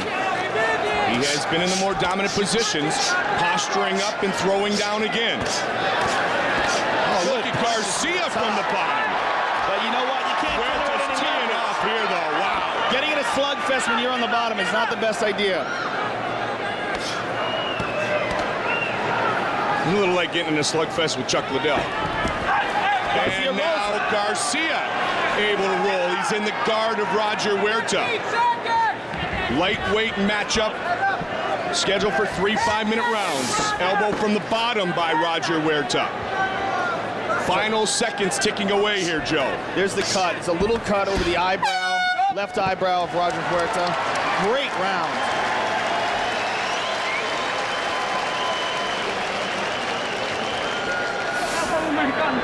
Oh, he yelled out something in Spanish. I don't know what he said.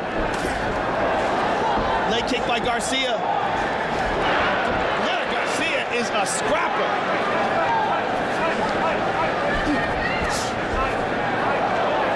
A missed kick and a wheel kick by Huerta.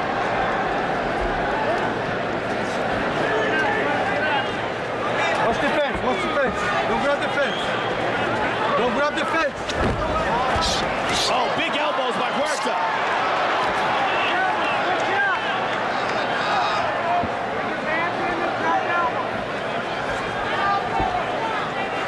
More of the same here at the beginning of round number 2.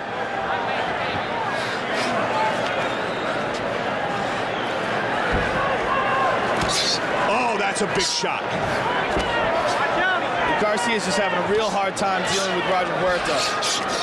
Is it that, as you pointed out earlier? Yeah, I was just going to say, the strength and the size advantage, Joe? Yeah, I think that's it. I mean, look, it's obviously skill, too. I mean, Roger Huerta's a very skilled guy, but Garcia just, big knee. Got him with a knee. Huerta right up. Garcia's a little scrapper, though. That's what we heard coming in, and he has disappointed no one thus far. Yeah, he is a wild man. I would love to know what he yelled out at him. He yelled out something at him in Spanish before the beginning of the round. Oh, wow, he looked for the finish there. Man. Right hand by Garcia. Yeah, he caught him. Combination put together by Huerta. Oh, left hook by Garcia. Huerta didn't flinch, though. Garcia's starting to open up a bit. I mean, he is a tough dude. Both these guys, man. Oh, big good knee. Huerta 8-1. Now he's trying to tee away. Left, right. Garcia's starting to leave himself open, though, with his exuberance. Over the top, uppercut answer. He is toe-to-toe into every right hand he throws. He's fading a little bit, though. No question.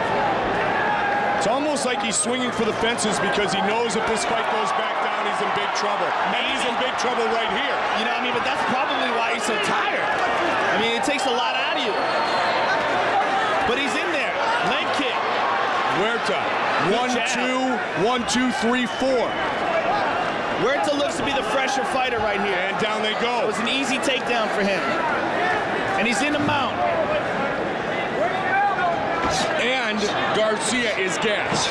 He is in big trouble here.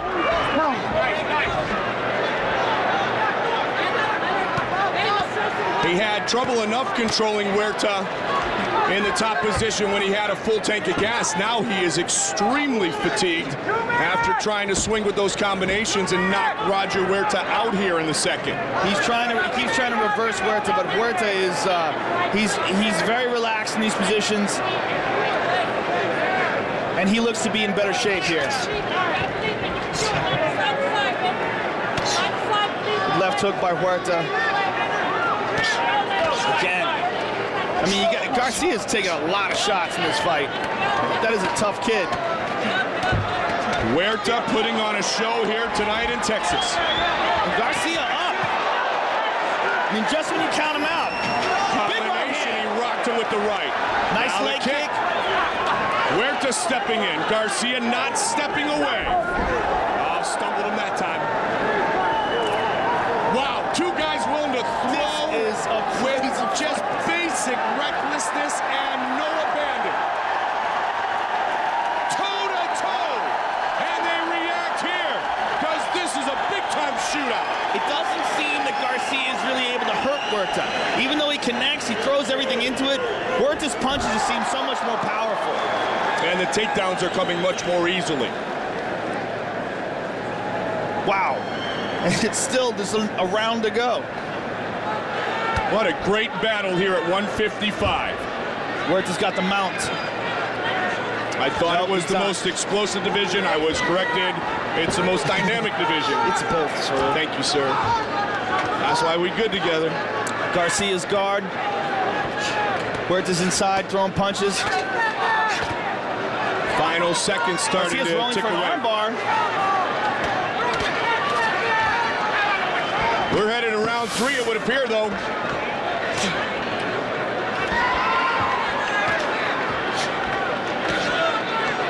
No doubt these guys more than willing to put on a show.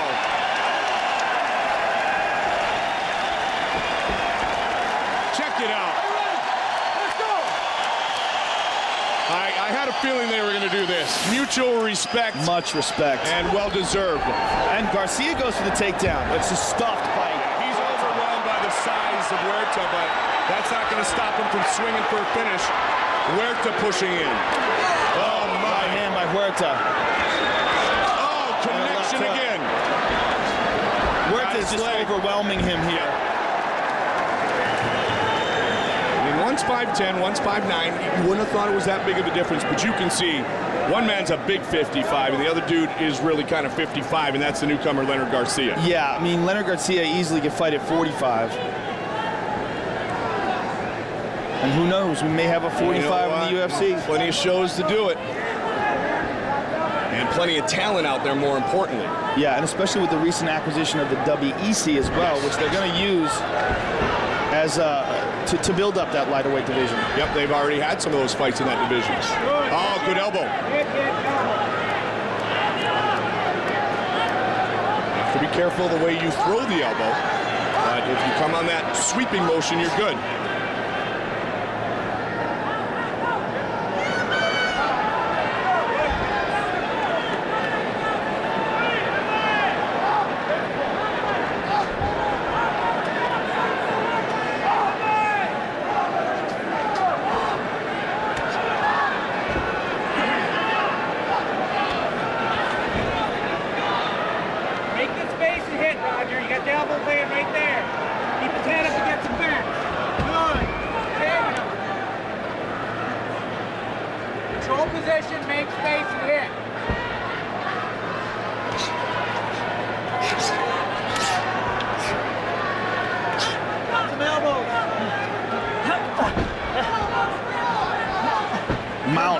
Huerta could be a future opponent for one of those guys, assuming that BJ, when he does fight Jen, stays at 55. He's talked about going to 70, but we know one thing. Huerta and Garcia putting on a good show here tonight at 155. I'm very impressed with Garcia's motion on the ground. I mean, Huerta mounted him for a second, and then bang, Garcia immediately pulls half guard. Huerta passed now. He's in side control. Great show thus far, and the two big ones still to come. Diego Sanchez, Josh Koscheck, and for the welterweight title, Georges St-Pierre and Matt Serra. I mean, he's so mobile. Look how mobile he is. Boom, he's got his back. Garcia is such a scrapper. Oh, big right hand. Garcia steal this one in the final 2 minutes and 15 seconds. He doesn't have any hooks in. He's got to hold it back.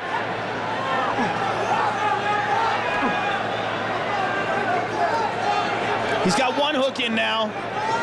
He's got time. There's 2 minutes left. If he can stay on Roger Huerta's back, we said Garcia has some excellent jiu-jitsu. If we do go to a decision, Eddie Bravo will help us score the fight here, octagon side. Mario Yamasaki is taking a good look at him, but he's not standing him up. They're yelling out the time left. He's got that second hook. He's trying to work it in. Huerta's trying to stop him. If he rolls him over, he's going to be in his guard. That's bad. Oh, my. Now Huerta's going to pound him. Yep. Huerta patient. He avoided, and now he looks to finish one more time. Garcia's in trouble. Huerta relentless. What a pace. Spectacular fight here tonight. Roger Huerta, El Matador. I mean, he looks more like the bull in this fight. No question about it. And the Matadors run out of ways to avoid. Because Garcia is taking serious punishment. He's getting hurt here.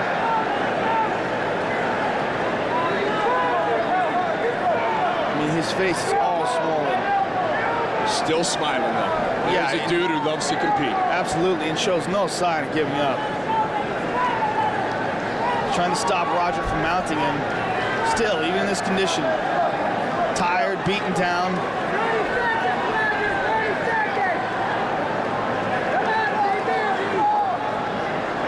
Final 30 seconds of the third and final round. Roger Huerta well on his way, we would believe, to his third victory in the UFC, his 19th overall. We'll see if Eddie Bravo agrees with our assessment in about 10 seconds.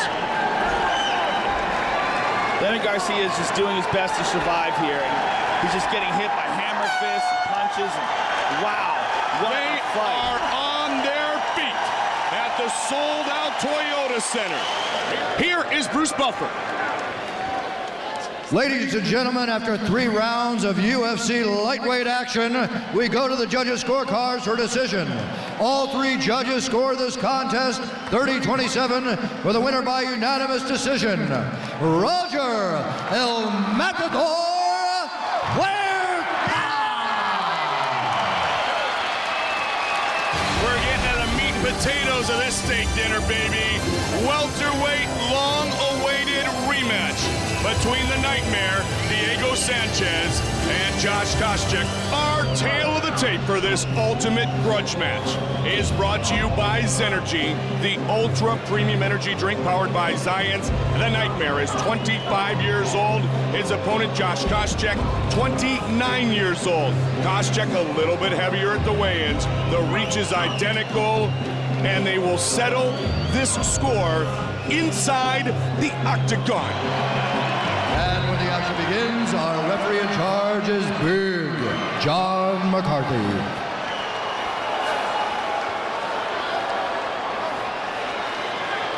Move. All right, gentlemen, I gave you your instructions inside of your dressing room. Do I have any questions from you, Josh? Any questions from you, Diego? Fight clean, fight hard, fight fair, step back, let's go. No touch. And you know what, Diego? Koscheck has his sunglasses off now. Here we go. I'm glad we got Big John as a referee for this one. You are not kidding. This one could very well get ugly. Sanchez, Koscheck, meeting for the first time since The Ultimate Fighter 1. Both have greatly improved their striking. Diego with his first ever career knockout in his last performance against Joe Riggs. Now, Diego believes that Koscheck, even though he has improved his striking, does not like to get hit. Now, if you look at past opponents, one opponent stands out. That opponent is John Alessio.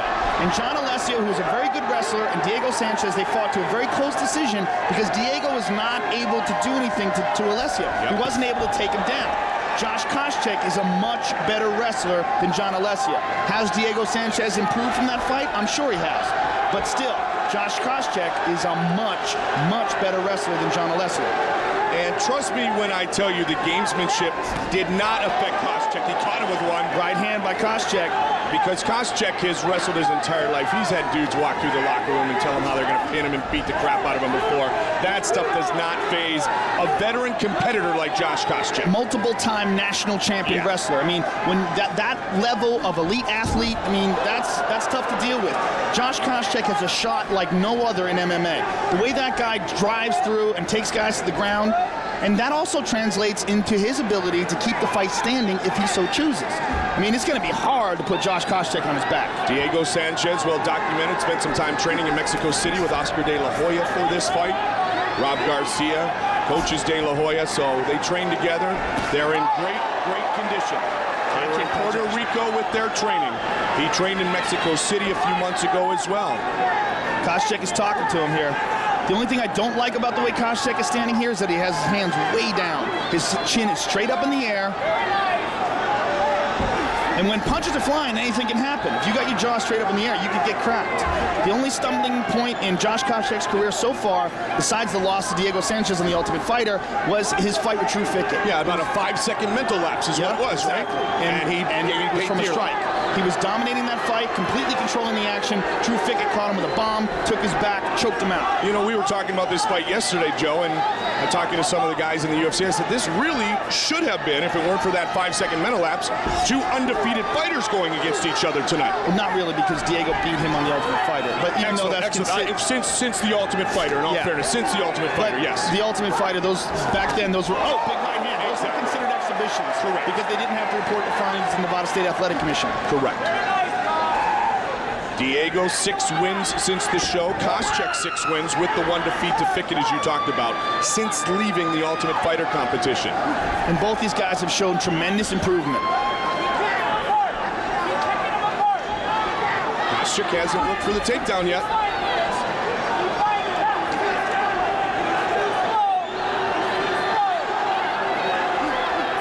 Diego trying to press forward. When will the first explosion occur? Koscheck says, let's go, dude. I got my glasses off now. Koscheck's fighting a very disciplined fight here.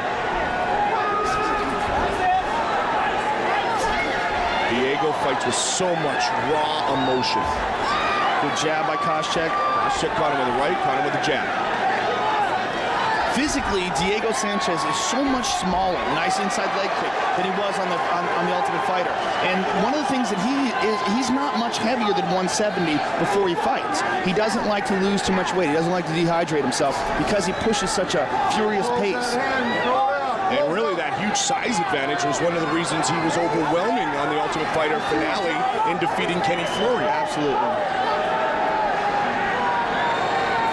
I mean, he looks now physically like he could get to 155. He wants to get through Koscheck first. Good leg kick by Diego. Koscheck is, as we talked about, and Dana White talking about at the weigh-ins, is a very solid 170. Quick straight kick there. Wow. Good right hand by Diego. Koscheck takes a peek at the clock. 25 seconds remaining in round 1. There's the first shot. Look at that shot. And he takes it. That's the greatest shot in MMA. I mean, that guy just drives through. Well timed, also because it's the end of the round. Diego reverses him. Diego's on top. Time's going to expire here in the round. Koscheck's right back up, though. Diego's got his back. And now it's on. But he may have won that round just by virtue of that takedown with about 20 seconds left in the first. And it very well could have been a part of the strategy. Yep. To just keep him away, outbox him, and then, he can take him down at will. And, and as long as he does it with only 15 to 20 seconds, he avoids most of the danger of getting submitted. If he takes him down again, perhaps when he takes him down again, it'll be interesting to see if he can keep him down, though. Well, you know what? He can take him down. We know that. But Diego had his back. I mean, that's big. That might be playing in his mind right there. I mean, he was saved by the bell, but who knows what would have happened. As Koscheck usually smothers people. Caught him with the right, Diego with a smile. You know what? Koscheck just looking at him. Diego's getting a little bit more aggressive, and I think that's what Koscheck wants. He wants him to get aggressive with those hands. Which will allow what in your mind for Josh, Joe? Well, allow him to counter. Because even though Diego's worked on his hands extensively, I don't think they're as good as Josh's. I think Josh is just, I think he's just got a little bit crisper hands. He's basically just worked on his hands for years now. 80% of his training since the Ultimate Fighter at AKA on the West Coast has been with his stand-up. He only does about 20% wrestling now because the wrestling is second nature to him. Very much like Matt Hughes did for a long time.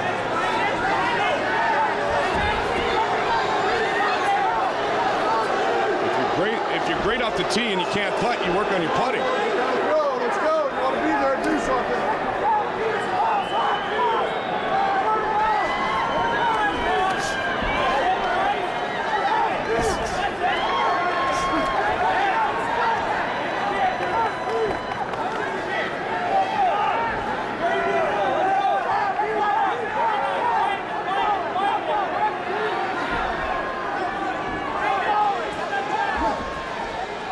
Second round, not a title fight, so this fight's scheduled for 3 5-minute rounds. Pretty uneventful so far, and kind of very similar to the fight that I alluded to earlier, the John Alessio fight. But Koscheck's got to open up a little bit more. He's got to do something. I mean, unless he wants to do what he did at the first round every round. Just kind of sort of outbox him a little bit and then take him down.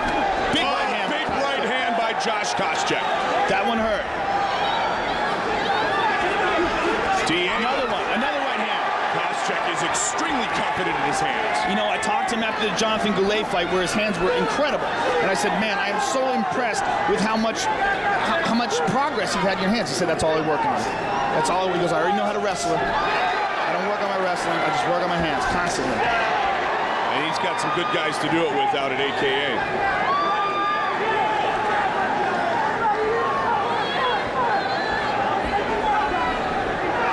Haven't seen either guy really throw many kicks yet, Joe. I mean, Diego's striking has definitely improved. We saw it with Joe Riggs, but, you know, that was like one punch. That was one punch, yeah. And I actually think, you know, Diego still needs to improve his stand-up, as you talked about, and he is doing that every day. But all of a sudden, with one punch, you don't all of a sudden become a world-class striker. He looks more stiff than Koscheck. Koscheck looks a lot more fluid. He looks much more like a real boxer. And while he did train in Puerto Rico with Oscar De La Hoya, majority of the training was actually conditioning based. It wasn't like he was sparring every day. It wasn't like he was helping De La Hoya practice for his fight forthcoming and train for his fight forthcoming. That was a beautiful leg kick by Koscheck. First leg kick we've really seen effective from either man. Well, you know, Koscheck should open up with the leg kicks more, I think, because I don't think Diego's going to try to take him down. And Diego may be avoiding some leg kicks because of fear of the takedown. Well, that answers that. Maybe not. Inside leg kick by Sanchez.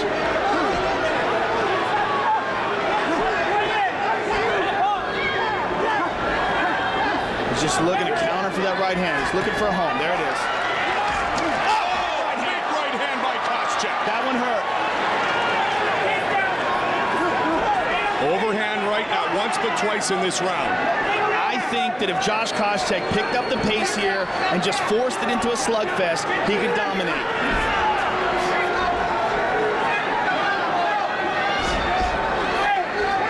And he has been willing to go toe-to-toe, Joe.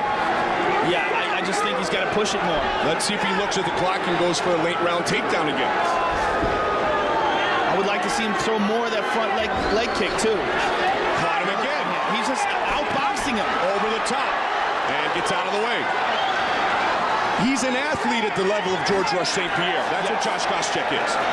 And even more so, really, because he's more accomplished. Excellent point, especially with 42-0, his record collegiately in wrestling. I mean, that's just freakish. He's one of those weird wrestlers. Like, you know, there's one guy at the top of every weight class in wrestling that just dominates, and that guy is always a freak, and that's Koscheck. Four-time national champion.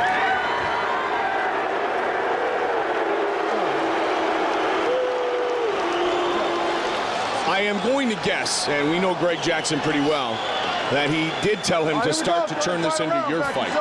Impose your will like you generally do. He's got to do something here.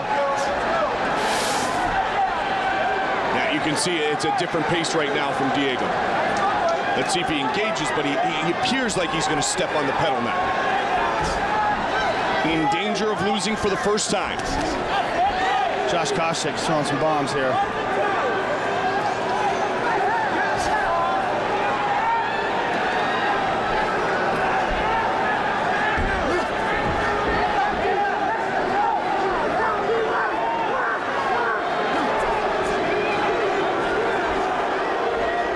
Want a bit more of a shootout. Another right hand by Koscheck. And he's just got that right hand cocked, man, ready to explode to the back of Diego's head. And in this fight with one punch. Diego can still catch him. His jaw is wide open. His neck is straight. I mean, you see how he's not tucking his chin at all? Yep. And that's, I mean, as far as boxing goes, a boxing trainer would be screaming at him right now. You don't like how low he's carrying that left hand, do you? You know what? I mean, maybe he's doing it on purpose. Maybe he's trying to goad Diego into striking with him, but it's just, it's so much better to be safe. It's so much better to keep, if you look at boxing, like Bernard Hopkins is a perfect example of a classic boxing style, and that's one of the reasons why, even though the guy's in his 40s, he's still unbeatable. It's because himself. Just leaving your neck out there, I mean, it's easier to throw punches, it's easier to do it from a relaxed stance like that, but you just run the risk of getting caught in the exchanges. And, you know, when fists are flying, anything can happen, and no one's jaw is meant to be hit. Koscheck hasn't been hit at all yet. At least one that has really rocked him. Diego has been rocked. Diego has to feel his undefeated mark and that destiny you talked about slipping away. He needs to do something in the final 3 minutes of this fight. Yeah, Koscheck is, even though he's not doing a whole lot, he's definitely controlling the fight. This is not the Sanchez we usually see. I would like to see Koscheck throw more of those leg kicks too. I just think he can impose himself even more. I think his advantage in striking is pretty great. Diego, if he is defeated, is going to have a hard enough time having his first loss be to Koscheck. But if he feels like he didn't do everything necessary, we'll find out the true strength of his unmasked work.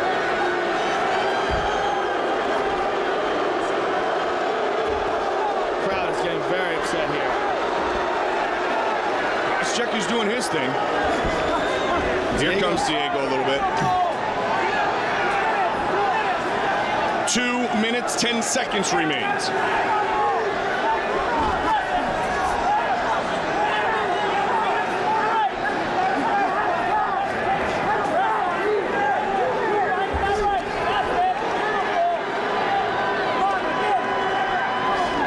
Good jab by Koscheck.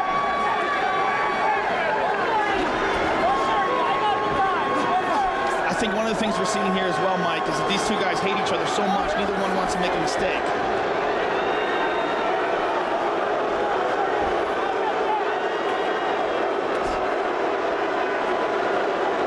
Wow, a lot of boos from this crowd.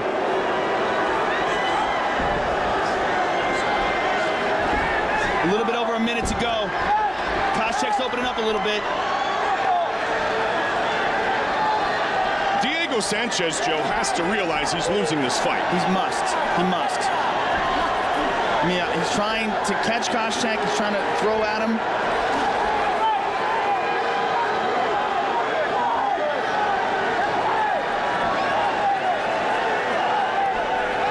Sometimes the fight doesn't live up to the hype. That can change, though, in the next 50 seconds.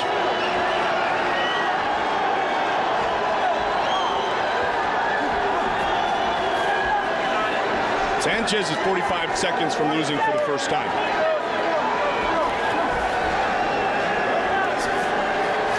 I mean, Koscheck wants to wing that punch, but instead of just throwing some punches, there he's landed a couple there. He's got to open up. He's got to know the end of the round is close. Less than 30 seconds to go. 25 now. He's got to open up. He's got to make this round decisive. And Diego's got to do something crazy. For all the pushing and shoving, all the words. Oh, high kick. And another. The alleged incident at a nightclub in Las Vegas. The internet blast. Diego hasn't brought it to Josh Koscheck.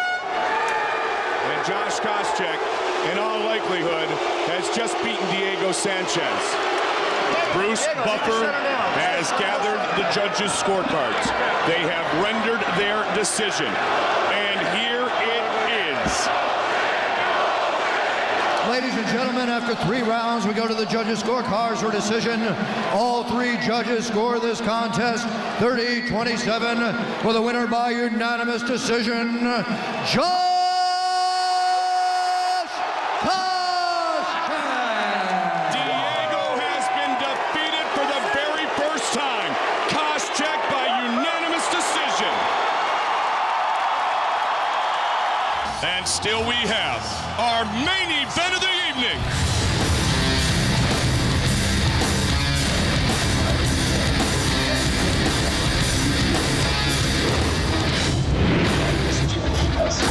The welterweight title is up for grabs.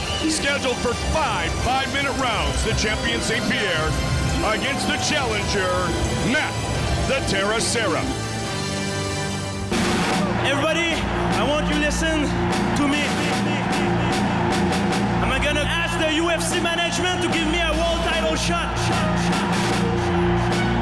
Please, please, please, please.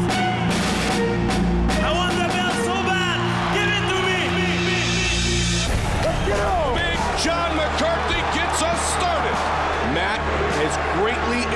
with his striking skills. I knew that he was going to try to make me believe that he wanted to stand up, and as soon as he would have a chance, he would try to put me down. There's the attempt to take down by Matt. Nice double underhooks. Matt trying. GSP doing a great job of scrambling out of that takedown. That's why I had a little edge on him, you know? I was able to know his strategy.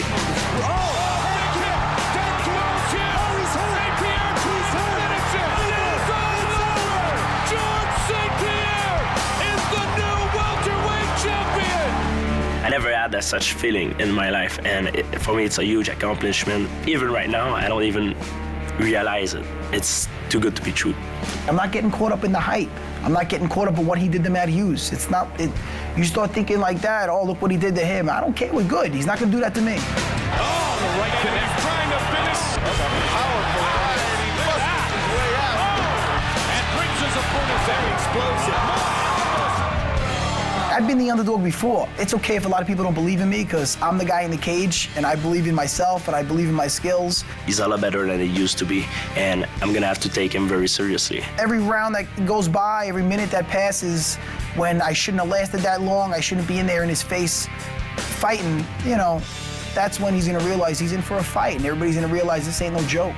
He's better than I am in submission, so I'm gonna have to use the right strategy and the right tactic against him, otherwise it's gonna be a bad night for me. You don't gotta be the better striker to outstrike somebody in MMA, you know? He's thinking one thing and I'm doing the other, the fight could be over. I'm gonna let my punches go, even if I like the guy. I mean, it's business. He's gonna know he's in a fight. I've taken some of the best fighters that ever went in the octagon, bell to bell, and I got the experience to pull stuff off. Matt Serra is fighting for the world UFC welterweight title. He's gonna put everything he's got, because for him it's the chance of his life. I've been in the game a while. Since 2001, I've been fighting for the UFC. It'll be good to get that recognition, you know?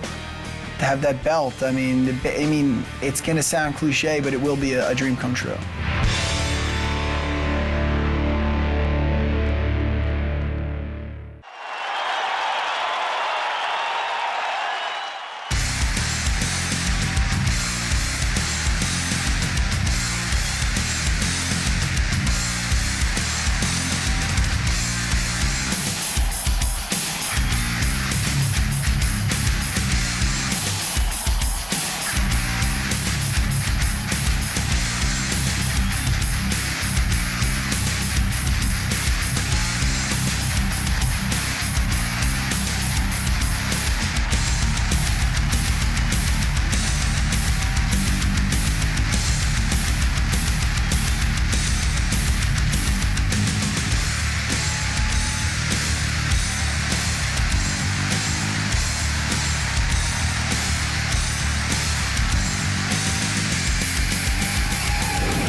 Extreme talent aside, as a man and as a gentleman, Randy, how do you not love Matt Serra? Oh, absolutely. I mean, he showed the true integrity and warrior spirit of a mixed martial artist during the fourth season of The Ultimate Fighter. He was awesome on that show.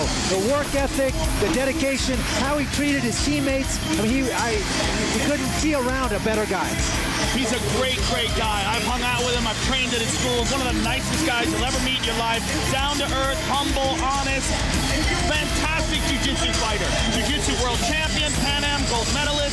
He's phenomenal on the ground. The whole thing is, can he get this fight to the ground?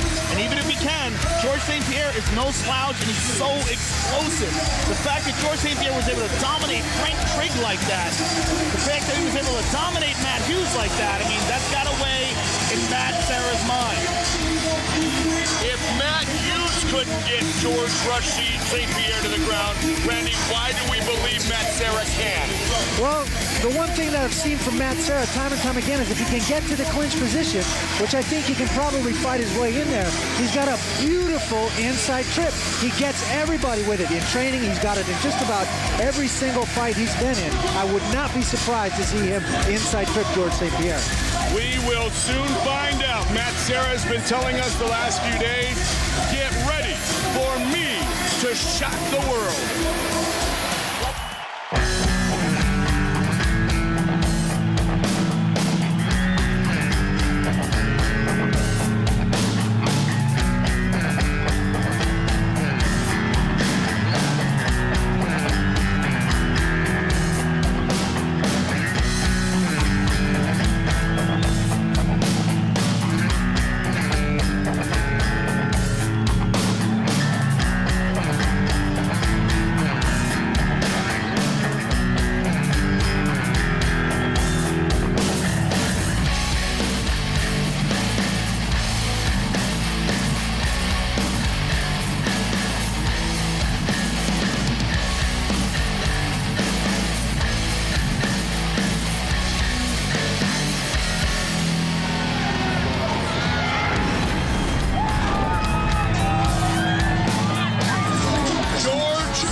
forward thinking. You won't hear disrespect or disregard for an opponent, although I know he said that Matt Hughes ticked him off and that he didn't believe that he was a superhero to him anymore, but he never put him down. He never discredited his skills. He is a first-class competitor who may, because this game is crazy, but may truly have the talents and the ability, Joe, to rule the welterweight division for a long, long time. Well, he certainly has the athleticism. He's a very, very gifted athlete. He's very disciplined. As Randy alluded to earlier, he just trains with the best people that he can train with. He's constantly down at Greg Jackson's camp. He's constantly up there in Canada with great wrestlers, working out with David Lovazo, working out with everybody else up there. I mean, he's just, the sky's the limit for this kid. He's only 25 years old. He may not have put him down with his mouth, but he put him down with his left shin. He let his leg do the talking. And that's the kind of guy he is. He's all action. He's going to go in the ring and just put it on the line every single time. And an interesting thought process, a quote that I found dynamic from Georges St-Pierre coming into this, his first title defense, Randy. He said, in my mind, I'm not the champion. I just see this as another opportunity to be the champ.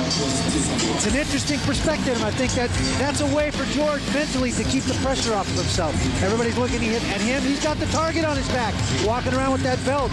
And this is a way for him to go out there and put it in the right frame of mind so he can just compete and do what he does.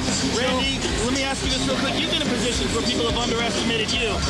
Chuck Liddell in their first fight, perhaps Tim Sylvia in your fight with him. Do you think that Georges St-Pierre is in danger of underestimating Matt Serra? Oh, I don't think so. I don't think George is going to underestimate him at all. He saw how well he worked in that season of The Ultimate Fighter. I think he was as impressed as anybody with Matt Serra's character and work ethic. I don't think he'll underestimate him at all. He's not that kind of guy. And guys, as we know, he saw it because he was there. He was one of the trainers. He was there every day, Randy. You were there every day. How much interaction was there between GSP and Matt Serra? There was a lot of interaction, and I think that's one of the things that makes this fight pretty interesting is they spent some time together. They shared technique. They shared philosophy. They have a very strong mutual respect for each other, and that's what makes this interesting. And he's such a big 172. That's the other thing about George. I mean, Matt Serra is 5'6". I mean, St-Pierre is a big, giant 5'10". He's broad, and it looks like when you stand next to him that he weighs about 195 pounds. It's kind of amazing that he can make 170. Our tale of the tape for this, the main event of the evening, is brought to you by Zenergy, the ultra premium energy drink powered by Zions. The champion, the French Canadian, is 25 years old. He is 7 years younger than the challenger, Matt the Terra Serra. Serra is only 5'6", and the reach advantage is dynamic and dominant for Georges St-Pierre at a 6-inch difference between the challenger, Matt Serra. For the official introductions of this title fight, the veteran voice of the Octagon, Bruce Buffer. Ladies and gentlemen, this UFC championship bout is sanctioned by the Texas Department of Licensing and Regulations, with Executive Director William Coons and also Dick Cole, Administrator. Our judges at Octagon side are Jeff Mullen, Doc Hamilton, and Doug Crosby. And our referee in charge of the Octagon is Big John McCarthy. This championship bout is sponsored by Zenergy, the ultra premium energy drink powered by Zions, and Toyo Tires, the official tire of the UFC. Toyo Tires, driven to perform. Ladies and gentlemen, this is the main event of the evening. 2 UFC warriors have now entered the world's ultimate proving ground for fighters, the Octagon, where tonight only one will leave the champion. And now, live from the Toyota Center here in Houston, Texas, it's time! 5 rounds for the UFC welterweight championship of the world. Introducing first, fighting out of the blue corner, a Brazilian Jiu-Jitsu fighter who holds a professional record of 15 wins with 4 losses. He stands 5 feet 6 inches tall, weighing in at 169 1/2 pounds. Fighting out of East Meadow, New York, ladies and gentlemen, the challenger,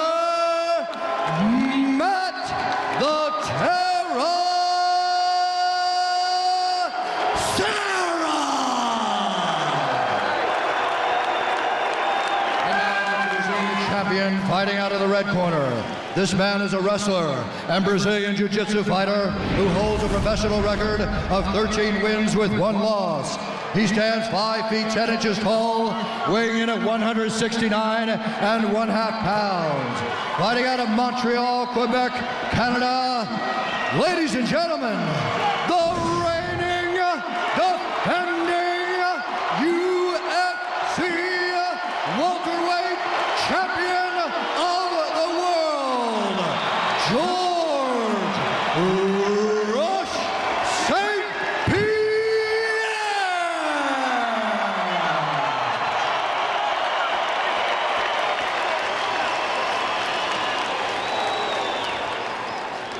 All right, gentlemen, it's for the UFC welterweight championship. Do I have any questions from the challenger? Do I have any questions from the champion? I want you to fight clean, fight hard, fight fair, touch gloves. Back to your corners. Georges St-Pierre, Matt Serra. Welterweight championship is on the line. Our referee, Big John McCarthy. All right, here we go. You ready? You ready? Let's get it on. Come on. Will tonight be the defining moment of Matt Serra's career? Matt Serra does have some really improved striking. Look to the fight with Karo Parisyan, for example. He knocked Karo Parisyan down and hurt him real bad with the right hand. He hits hard, Randy. If Matt connects, he hits very hard. He has very heavy hands. Very compact body and style, and he commits. I mean, when he goes hard. He's got to get inside of St-Pierre. Be careful of the kicks, the explosiveness. I'm really curious to see what his game plan is coming into this fight, what his strategy is. I agree 100%. If you had a guess, Randy, what do you think it would be? For Matt, again, I think he cannot stand outside here. George has 6 inches of reach. He's a very dynamic striker with his feet and his hands. He uses that long jab and keep Matt out at bay all day long and hit him, pick him apart. He's got to fight his way into the clinch, use the fence, trap him, and find a way to trip him, knock him down, and put him on the ground. And be willing to perhaps eat 1, 2, 3, or 4 on the way inside. Definitely got to risk it. He's got to step into that range of exchanges to make that transition. He's going to eat those on the outside as well. Yeah, no kidding. He's going to eat them all night if he doesn't get past that range. Well, and to a certain degree, though, when you look at the size difference, Randy, this fight is not that much unlike you against Tim Sylvia, and the fact that you had to get underneath, avoid the bigger, taller opponent, and the more documented striker, if you will, get inside and impose your will on him. Very similar, very similar. And looking, Matt now, he seems to be changing levels and throwing nice body shots. Nice big right hand, right hook to the body. Well, Ray Longo, who trains him in his striking, is one of the best in the business. So Serra is prepared, Serra is determined, and man, all he was doing was smiling the last few days. Good leg kick. Nice leg kick. Saying, I am ready, buddy. And he waited a little extra time, too, since the show because of St-Pierre's injury. This fight was to occur a couple of months ago. Again with the body shot. And we saw Ray Longo talking to Pete Sell in his fight saying, look, the head moves away, the body's there. Throw it to the body. And we see Matt Serra going to the body over and over again here. One of our fights on the undercard earlier tonight. Nice right hand by Matt Serra. He seems perfectly comfortable in the exchanges here. Doesn't seem nervous at all. He's not rushing it. He's picking his shots. He's doing a great job. And like he said, with every minute that goes by, his confidence escalates. And one thing that was interesting in breaking down this fight is Matt Serra, guys, is a lot harder to hit than you think. He's got good avoidance, he's got good head movement, he's got good body movement, comes in at good angles. St-Pierre can end it with one big strike from anywhere, though. If you don't believe that, ask Matt Hughes. Future Hall of Famer, overwhelmed by Georges St-Pierre at UFC 65.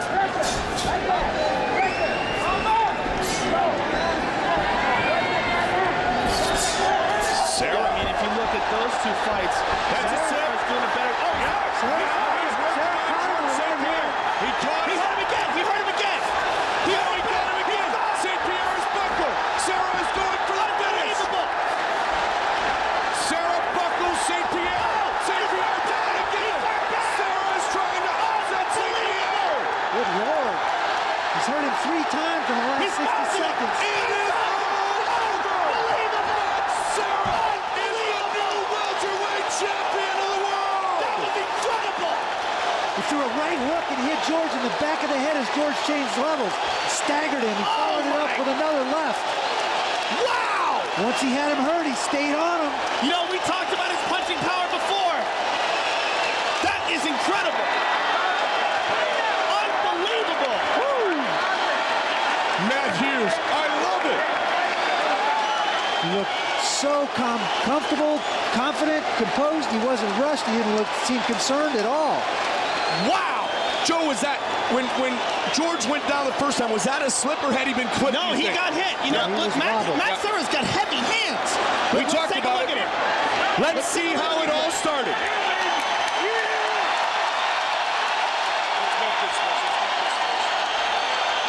Matt Serra has shocked the world. Unbelievable. This sport is so crazy. You just never know what's going to happen. It's impossible to predict. There's so many variables. Let's take a look at it again. Right hand right in the back of the head. It looked like that was a little bit more off balance than anything. But no, See, he that's looks where I hurt. thought, that's where I thought the slip was. Yep. Did he hit him in the back of the head, you think, guys? I think Matt is so strong that a punch like that just clip in the back. And that one really hurt him badly. Wobbled him. No legs at all on George right here. And Matt continued to come forward. And stayed calm, too. Here's the end of the fight. Mount and just dropping bombs. Wow. Speechless. Unbelievable.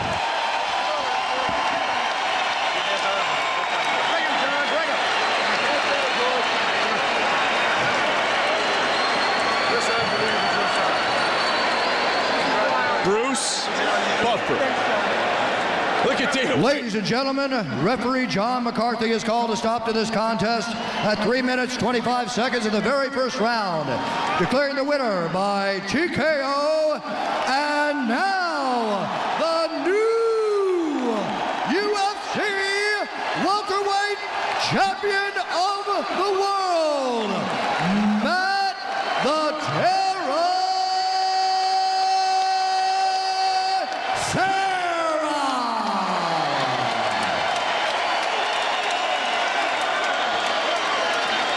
Let the man have his defining moment. Joe. I'm really hungry, man. I was wondering if you and Dana had some humble pie in the back. Oh, we got about a ton of it. You said before this fight you were going to shock the world. Yeah, man. Matt Serra, UFC welterweight champion of the world. Brother, how does that sound? You know, man, Ray Longo, he's a very patient teacher. You know, I came into this game in 2001, having the floor with Lorenzo Gracie, my jiu-jitsu. Took me a little bit to get the stand-up down, but Ray threw me in the fryer, and he really worked me. So Ray Longo, get over here, Ray. He's such a great help. You know this guy, look at him. Ray, how proud are you of Matt right now? I couldn't be proud of a guy. All I wanted to do was believe in himself and just fight the way he spars. He fought better than he spars. It was unbelievable. He's got great power in both hands. He showed it. He had the heart. He had the desire. That's why he's the champion. Matt, you said you were going to shock the world. Look at the Mickey's replay and talk us through what you just accomplished. Well, you know what? I knew he was hurt, and George is so dangerous. I mean, George is the future of the sport by far. This fight definitely was so, it could have went either way. I mean, there was a reason why I was the underdog, maybe possibly the greatest upset in UFC history. I'm not saying it, I'm just saying. It's right up there, it's right up there. But the last time I got someone hurt was Caro, and I pounced on him, but Ray told me if you get him hurt, back up, like Luke did this earlier, and look to land some stuff and finish them off when they're getting their composure, you know, before they get their composure. Don't just jump on them and lose position. And I listened to Ray, and it worked out great, bro. Matt, very few people bet on you in this fight. Very few people were picking you to be the winner. You win, you get the victory, you get the sweet, sweet smell of success, the great feeling of being a champion. Congratulations and enjoy it. I said when I went down to Ultimate Fighter House that I was bringing us back to Long Island, New York. I wasn't lying. Everybody in Long Island, my fiance Ann, I love you, baby. The new UFC welterweight champion of the world, Matt the Terror Serra. Unbelievable. How about that? Wow, the former welterweight champion, and now I guess the former welterweight champion, Georges St-Pierre with Joe. George, I'm sure you're obviously disappointed. Please give us your thoughts on the fight. Well, I trained really hard for this. Tonight I get beat by a better fighter than myself. I made a mistake. I got caught with, I think, a left hook. And I have no excuse. I was in great shape. My training was very good. And congratulations to Matt Serra. You know, I raised my hand to him. I'm a very proud athlete. Of course, I would like to have a rematch. I don't know what's going to happen, but he's the man. He beat me fair and square. And I'm very sad right now, but I'm going to have to come back, you know, stronger next time. Well, you know, you are always gracious in victory. You're gracious in defeat. We are sure, like every great champion, you will learn from your mistakes and come back even better. And I look forward to seeing that. Georges St-Pierre, ladies and gentlemen.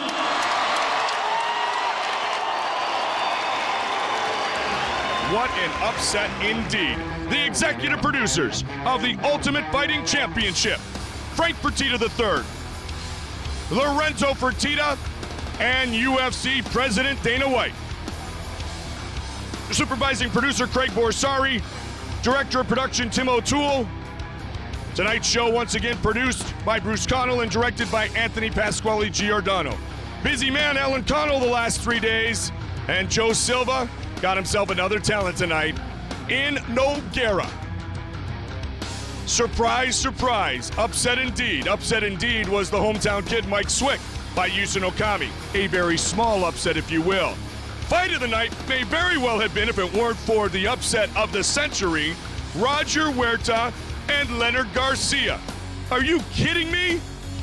Did they really go at it the way they did? Yes, they did, inside the octagon, and that right there is why this is the greatest sport on the planet. Diego Sanchez said his destiny was to be an undefeated world champion. Josh Koscheck said his destiny was to be the first man to defeat his arch rival. Glasses were off, no more pushing and shoving at the weigh-ins, and Diego never really was able to turn it on. Not just because of great takedowns, but because of pinpoint accurate striking. Koscheck did exactly what he wanted, and he defeats the Nightmare. And finally, in our main event of the evening, Matt the Terra Serra, Georges St-Pierre. No one was giving Serra a chance, except for Serra, his family, his friends, his training partners, and maybe one or two other people. But you know what, people? Believe the unbelievable inside the octagon. Matt Hughes says, come on, Matt Serra. And I say, we will see you next time, right back here, inside the octagon.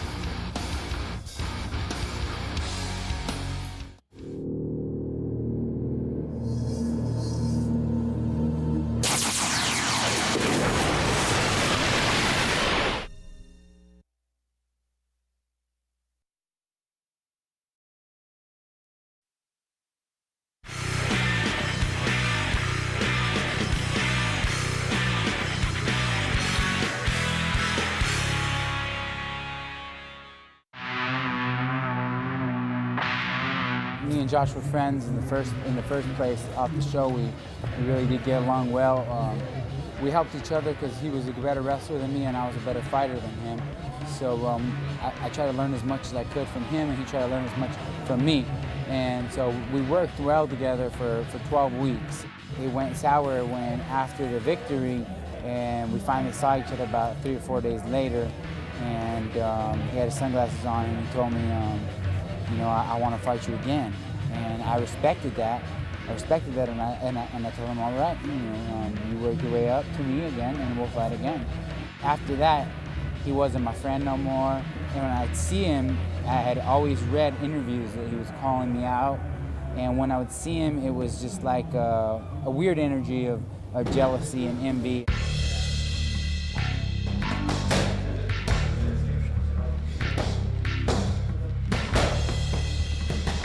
We're at Tryst nightclub. A couple of my friends own the club, and you know, we went there, and I had an after party there.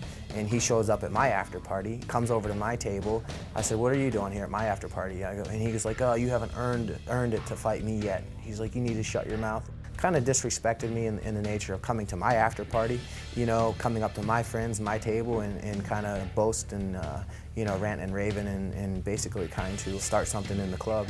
That's how pretty much all like started like really hardcore. So, and now it's full on, and I don't think we'll ever see eye to eye again.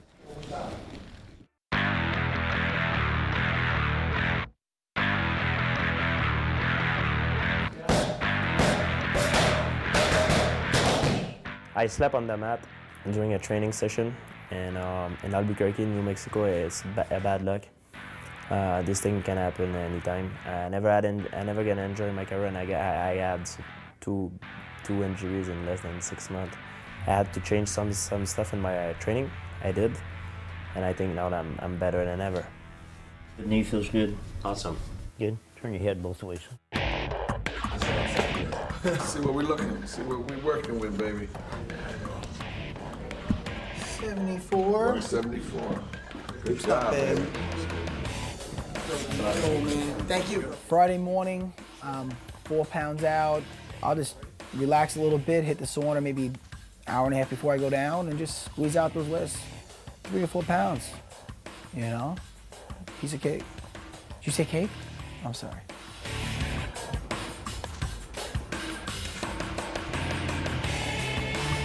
Winning the show was huge. I mean, obviously, you know, my last 3 fights, if I would have lost any one of them, I wouldn't be sitting here right now and having the title shot. And everything that went along with it, you know? I mean, with the money that I won from the show, it was a nice purse and everything else that went with it. And I ended up buying a house with my fiance, and I'm getting married in a month, so it couldn't have happened at a better time.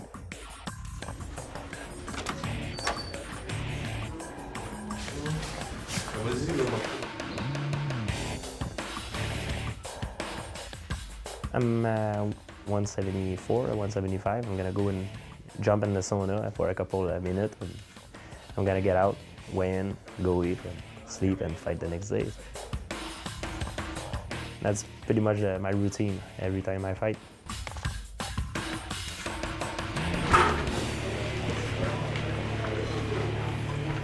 I've been full-time fighter since, you know, Ultimate Fighter 1, and you know, it showed in a couple of my fights, you know. I mean, obviously, you know, I'm always going to be a wrestler, and I'm always going to, you know, go back to my natural instincts in some of my fights, and that's wrestling. But, you know, I have jiu-jitsu. I have purple belt now in jiu-jitsu under Dave Camarillo. You know, my striking is getting there to where it needs to be, and you know, my kicking is getting there. So, and I'm always going to have my wrestling. So. My credit I'd have to say a lot of it is from my training partners, you know, Mike Swick, John Fitch, you know, so on at American Kickboxing Academy. So, you know, when you get to train with those type of top level fighters every single day and push each other, you know, you're obviously going to get better. Come on, wait. Easy, 30 minutes. Easy cut. About that. How's the mummy? I can't stand up, guys.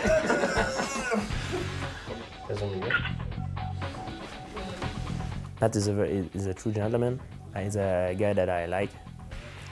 He's not my friend because I would never fight a friend, but he's a good acquaintances. No matter what's gonna happen in the fight, if we don't do a cheap shot to each other, we're gonna shake hands and we're gonna be a good buddy at the end.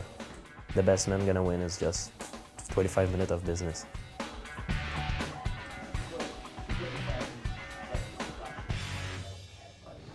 Good to go. Hi-yo.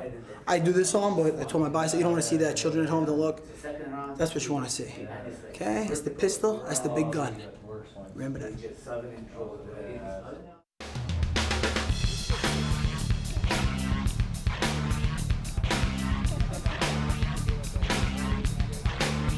The fight with Sanchez came about, you know, pretty much me just begging him every month, you know. I was calling Dana all the time, you know, telling every time I seen Joe Silva, I would say, hey, put the Diego fight and Koscheck together, you know. I think it'd be a great fight. I'm ready for that fight. He called me back a week later and said, we're going to just put you on the main card on 69. So I was like, that sounds perfect to me. That's like sweet music, you know. On Sunday you get up, you hear the church bells ring, and you're like, oh yeah, baby, it's time, you know.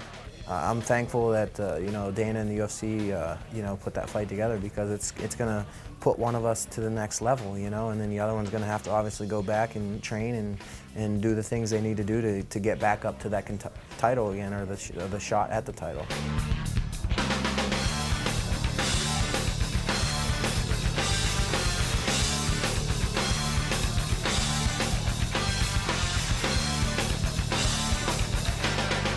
And the card only gets crazier. Next up in the welterweight division, Josh Koscheck and Diego Sanchez.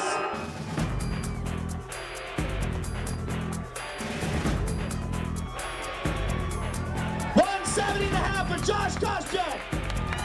And his opponent, Diego the Nightmare Sanchez.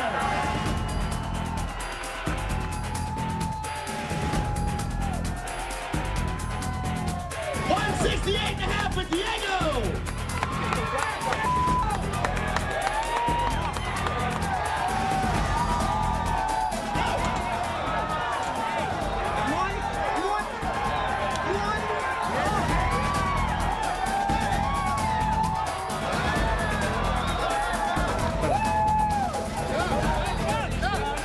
All right, ladies and gentlemen, let's pretend that never happened. Moving on to the main event of the evening. Matt Serra and Georges St-Pierre.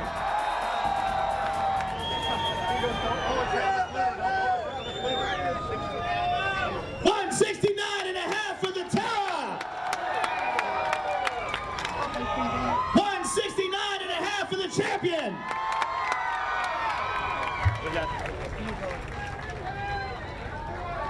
I just want you to know that, sir, if you watch the tape, I didn't do one thing, I didn't say one word. If you watch the tape, I didn't do one thing and I didn't say one. I didn't. Yeah, I understand that. But I think it's totally unfair if you suspend me or fine me. There's no explanation for what happens up there. He ain't man enough to look me in my eyes. He wants to get in my face. I ain't gonna play that touching the nose, looking in the face. He ain't gonna get in my face like that. Well, that's bullshit. Just the statement is, it's very clear that our fighter did nothing wrong. Very clear. Just his camp. Very clear. They suspend me. They suspend me. I ain't going out like that. This is a personal battle between me and him, and it's going down. And what goes down with me and him in the weigh-ins, that's for me to let him know what's going down. So tonight, when he's sleeping, he's gonna be dreaming about what's going down, because he knows the look in my eyes. He knows the look in my eyes. He knows what I'm bringing, because it's on.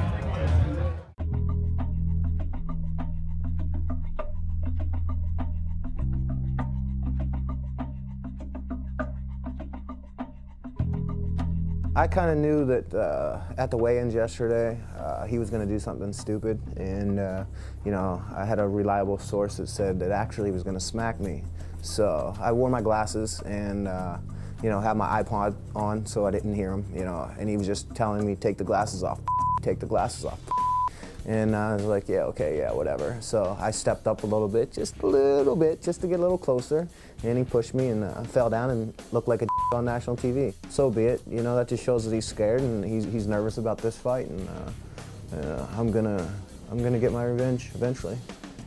He made it personal with me. I made it personal with him. You know, it's a fight in a wrestling match, and he wasn't gonna get in my face. You know, I could explain it a million times, but you know, we're gonna go do this right now and handle the business in the ring.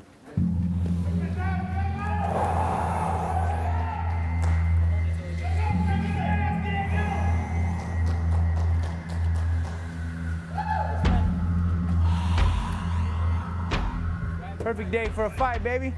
Got me a little clouds, little water.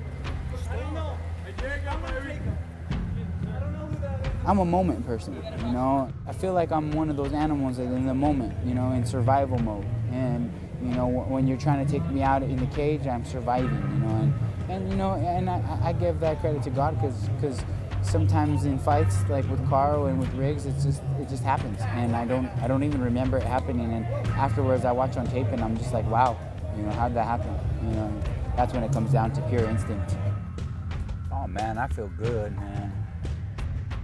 Oh man, ain't nothing like a storm to get me up. Woo!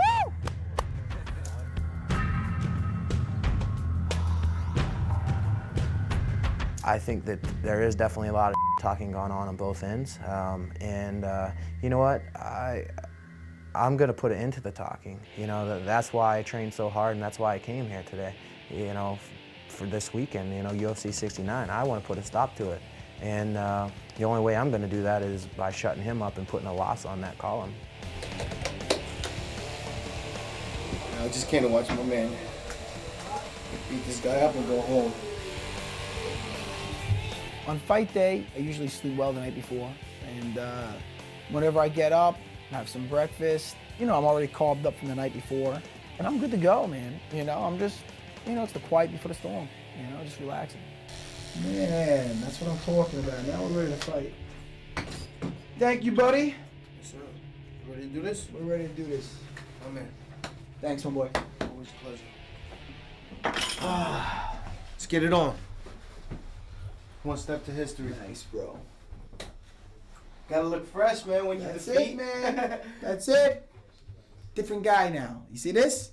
Came in here looking like a hippie, now look at me, huh? Girls, don't even think about it. I'm engaged. Get away from me. Fight night, I'm nervous, but I think it's a good thing. I used to play hockey when I was young, and just to go to the game, we had to wear a suit. And in karate, same thing. At a certain level, we had to, and when you got your black belt, you have to wear a suit. So in the public event. And when I watch TV, I see football players, hockey players, basketball players at press conference. They're always in suit because they're professional. And in MMA, if we try to make the sport being professional, you know, and I think that's the next step. You know, we have to do that. I think I match up well with Matt Serra because I think he's not going to be able to use his strength against me. His strength is his jiu-jitsu on the ground, his submission skill. And I think he won't be able to put me on my back. Even if he does, I have good defense. So I'm going to be able to counter him. And I think my striking and my wrestling is better than his. And I think for MMA, I got more knowledge than he does.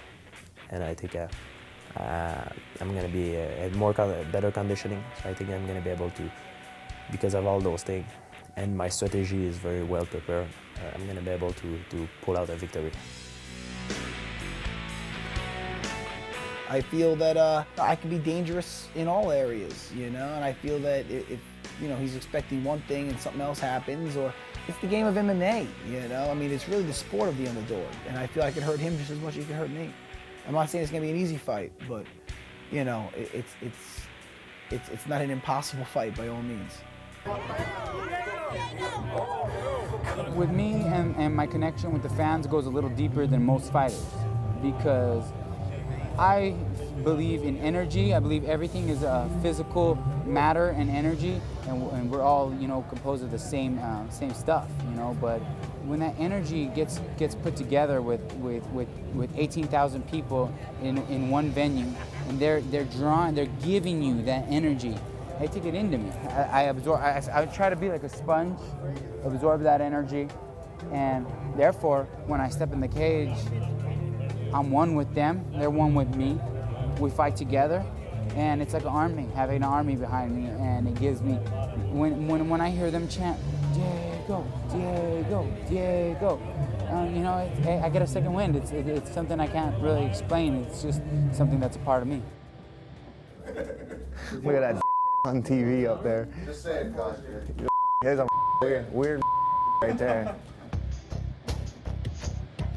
I think energy is important, you know. There's a lot of back and forth going on between me and him, but the bottom line is that I'm laid back. I don't care, you know. I'm just gonna go in there and have fun. This is like winning the lottery, basically, you know. You get to come and fight in front of millions of people. You can touch people's lives, you know. So I find that this is fun. It's just a fun time to be a mixed martial artist right now, and being in the UFC is the ultimate, you know. I think it's the best organization right now in the world, and you know, when this becomes unfun, man, you won't see Josh Koscheck around. I'll be somewhere fishing or skiing or something, you know.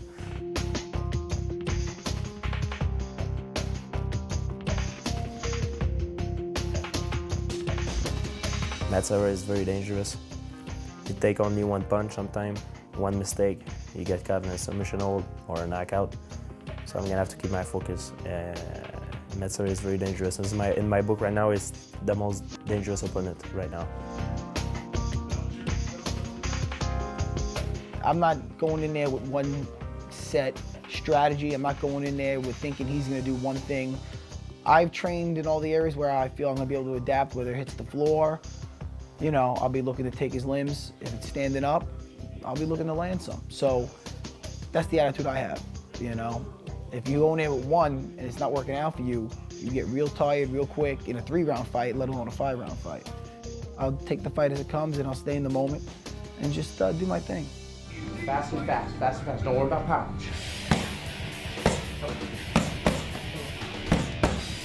Josh's strengths are definitely wrestling, physical strength, and his will to win.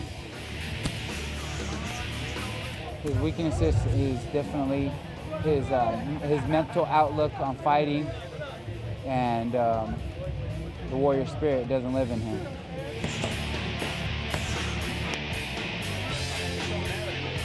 Obviously, we know his wrestling is one of his strengths, and his jiu-jitsu is his strength of Diego. And I think his weakness is his stand-up, you know? He doesn't have any kickboxing whatsoever. I think he only has striking, and that's it, and a little bit of knees here and there. But those are his weaknesses on his feet, definitely. I think one thing that he's very good in is mental toughness. That's one of his strong points, is his toughness mentally. But yeah, we're gonna crack that. We're gonna break that. So hopefully we get some blood on him, and that pretty much changes some things up about his toughness. Come on. Teamwork. Yes. A little more. I've been in that octagon both as a cornerman or, you know, as a participant so many times that experience really does help. If things aren't working great for me in there, they're not working the right way, something's off a little bit, because I've been coaching so long, I mean, I could just coach myself, all right, look, plan B, plan C, plan D, just, this ain't working for you, let's switch it up a little bit. So I have the ability to help myself out in that sense, you know, instead of stressing out.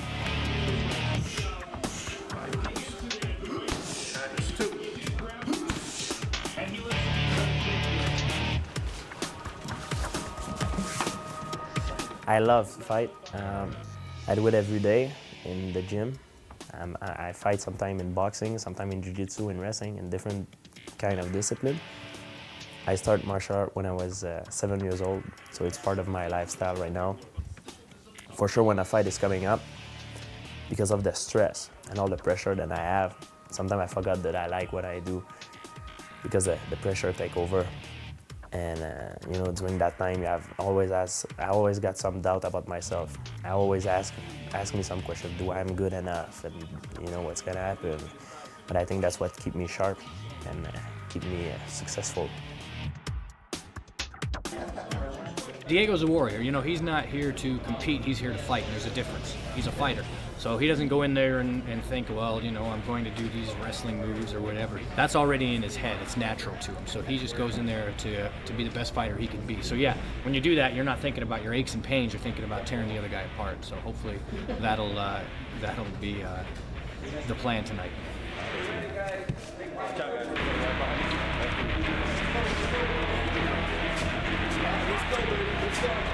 Walking out to the octagon is going to be a little different this time. This is my first pay-per-view. So I'm pretty excited, you know. I've been fighting on Spike TV where there's not very big crowd, you know, 3,000 to 4,000 people at the most. I know that I can't let the atmosphere and the pressure of he's undefeated and the pressure of there's a lot of talking going on, I know that, you know, and I've been focusing really, really hard on that to just chill and just be like, you know what, this is just another day at the office.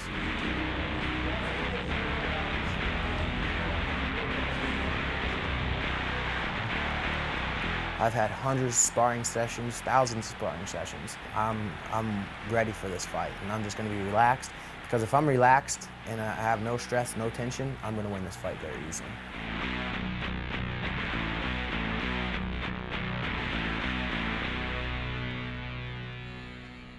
Walking out to the octagon, the mariachis are going to play. The energy is going to be phenomenal. I dedicate this fight to Jason Pacheco, a good friend of mine who was murdered January 31st. I walked down the ramp, I shed a tear for him, and I step in the cage, and it's on. Beautiful, beautiful. Nice, God. Sit down. Move, Diego, move. Come on, baby. Go forward, Diego. For the winner by unanimous decision, Georges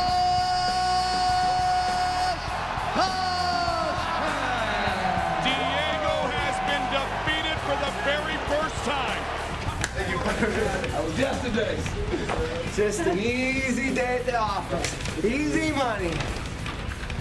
Words can't explain what I did today. You know, that's the first time, you know, for being a wrestler, coming from a wrestling background to my first fight. I only took one shot the whole fight, you know. I'm not even tired. Let's go fight again. Is it close? I wanted to control the fight kind of like Chuck Liddell, and that's what I did, you know. I controlled the fight just like Chuck, and I studied a lot of Chuck Liddell tapes, and, you know, just watching him fight, and that's what I wanted to do for this, because if I got into the rhythm of him going super fast and, you know, scrambles, that's where he's best. Hey, fans, thank you. God, thank you. I can't ask for, you know, a better bunch of support system that I have around me. Thank you very, very much. Appreciate you guys. Without you, you know, I'm just a UFC fighter. And with you, I'm going to be the next UFC champion. So thank you very much. Appreciate it. What happened in there, you know, I wasn't able to get him to the ground. You know, I just wanted to stand there and trade with him. Obviously, you know, I didn't feel like I was getting hurt. You know, I felt like I was blocking most of his shots and using defense. But hey, you know, the judges saw it the way it was, and all I know is I'm gonna come back stronger from this and avenge this loss. Thanks, guys. Matt Serra is a very good submission fighter, very good on the ground. He's probably the best submission guy that I've fought so far. He hit very hard. I think he's got only one game plan against me. I know what he's gonna try to do. He's gonna try to rush me at the beginning. I can guess what he's gonna do to me. So him, on the other hand, he doesn't know what I'm gonna try to do with him. So I think it's a huge advantage for me right now because I'm more well-rounded than he is. Jiu-jitsu, I feel, of course, I have the edge, you know. But that doesn't mean he can't hurt me down there, and it doesn't mean I can't hurt him upstairs. I mean, if he zigs when he shouldn't have zigged, the fight can be over. That's the game we play. So I'm looking forward to putting on a good fight. St-Pierre obviously is well-rounded. Hughes couldn't take him down. He fights standing up well. He fights on the floor well. He's just a well-rounded guy.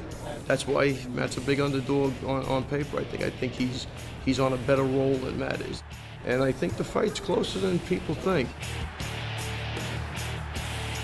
Let's get it on! Come on! Plateau tap! I like those jabs! He's gonna hit you with the right! Side to side! Side to side, work! Serra buckles St-Pierre. St-Pierre down again. Serra is trying to offset St-Pierre. Good Lord. It is over. Unbelievable. Serra is the new welterweight champion of the world. That was incredible. Yeah, baby. Rest. Come back strong. I have no excuse. I train really hard. I'm not gonna tell you.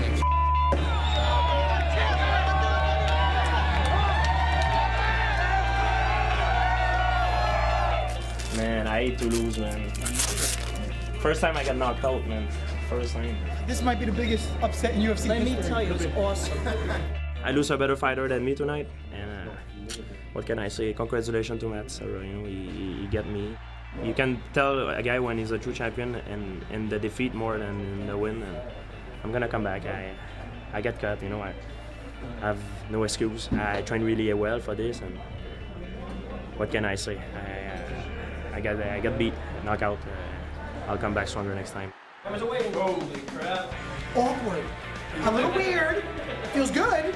A little strange. Ooh, you can't beat him. What are they gonna say? Ooh, he's too well-rounded. He's the new hybrid fighter. Ooh, he's too short. I can't even say that. Maybe have a compliment. I'm only kidding. You're right.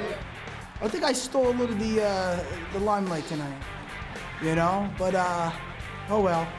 I'm used to sparring with different guys coming in and out every 2.5 minutes, big guys like St-Pierre, tricky Thai boxers, and so once we started getting in there, and I'm just like, oh man, this is actually no different at all. And I know if I land some shots, I land shots with 16-ounce gloves and do some damage. So if I land with these little gloves, I just have to believe in it, not think, hey man, I'm just that jiu-jitsu guy that everybody thinks I am. For all the guys that believed in me, everybody, I got a lot of fan support, thanks so much. The ones who didn't believe in me, you know, let's be mature about this. You suck! No, I'm only kidding. Hey, look at this thing, huh?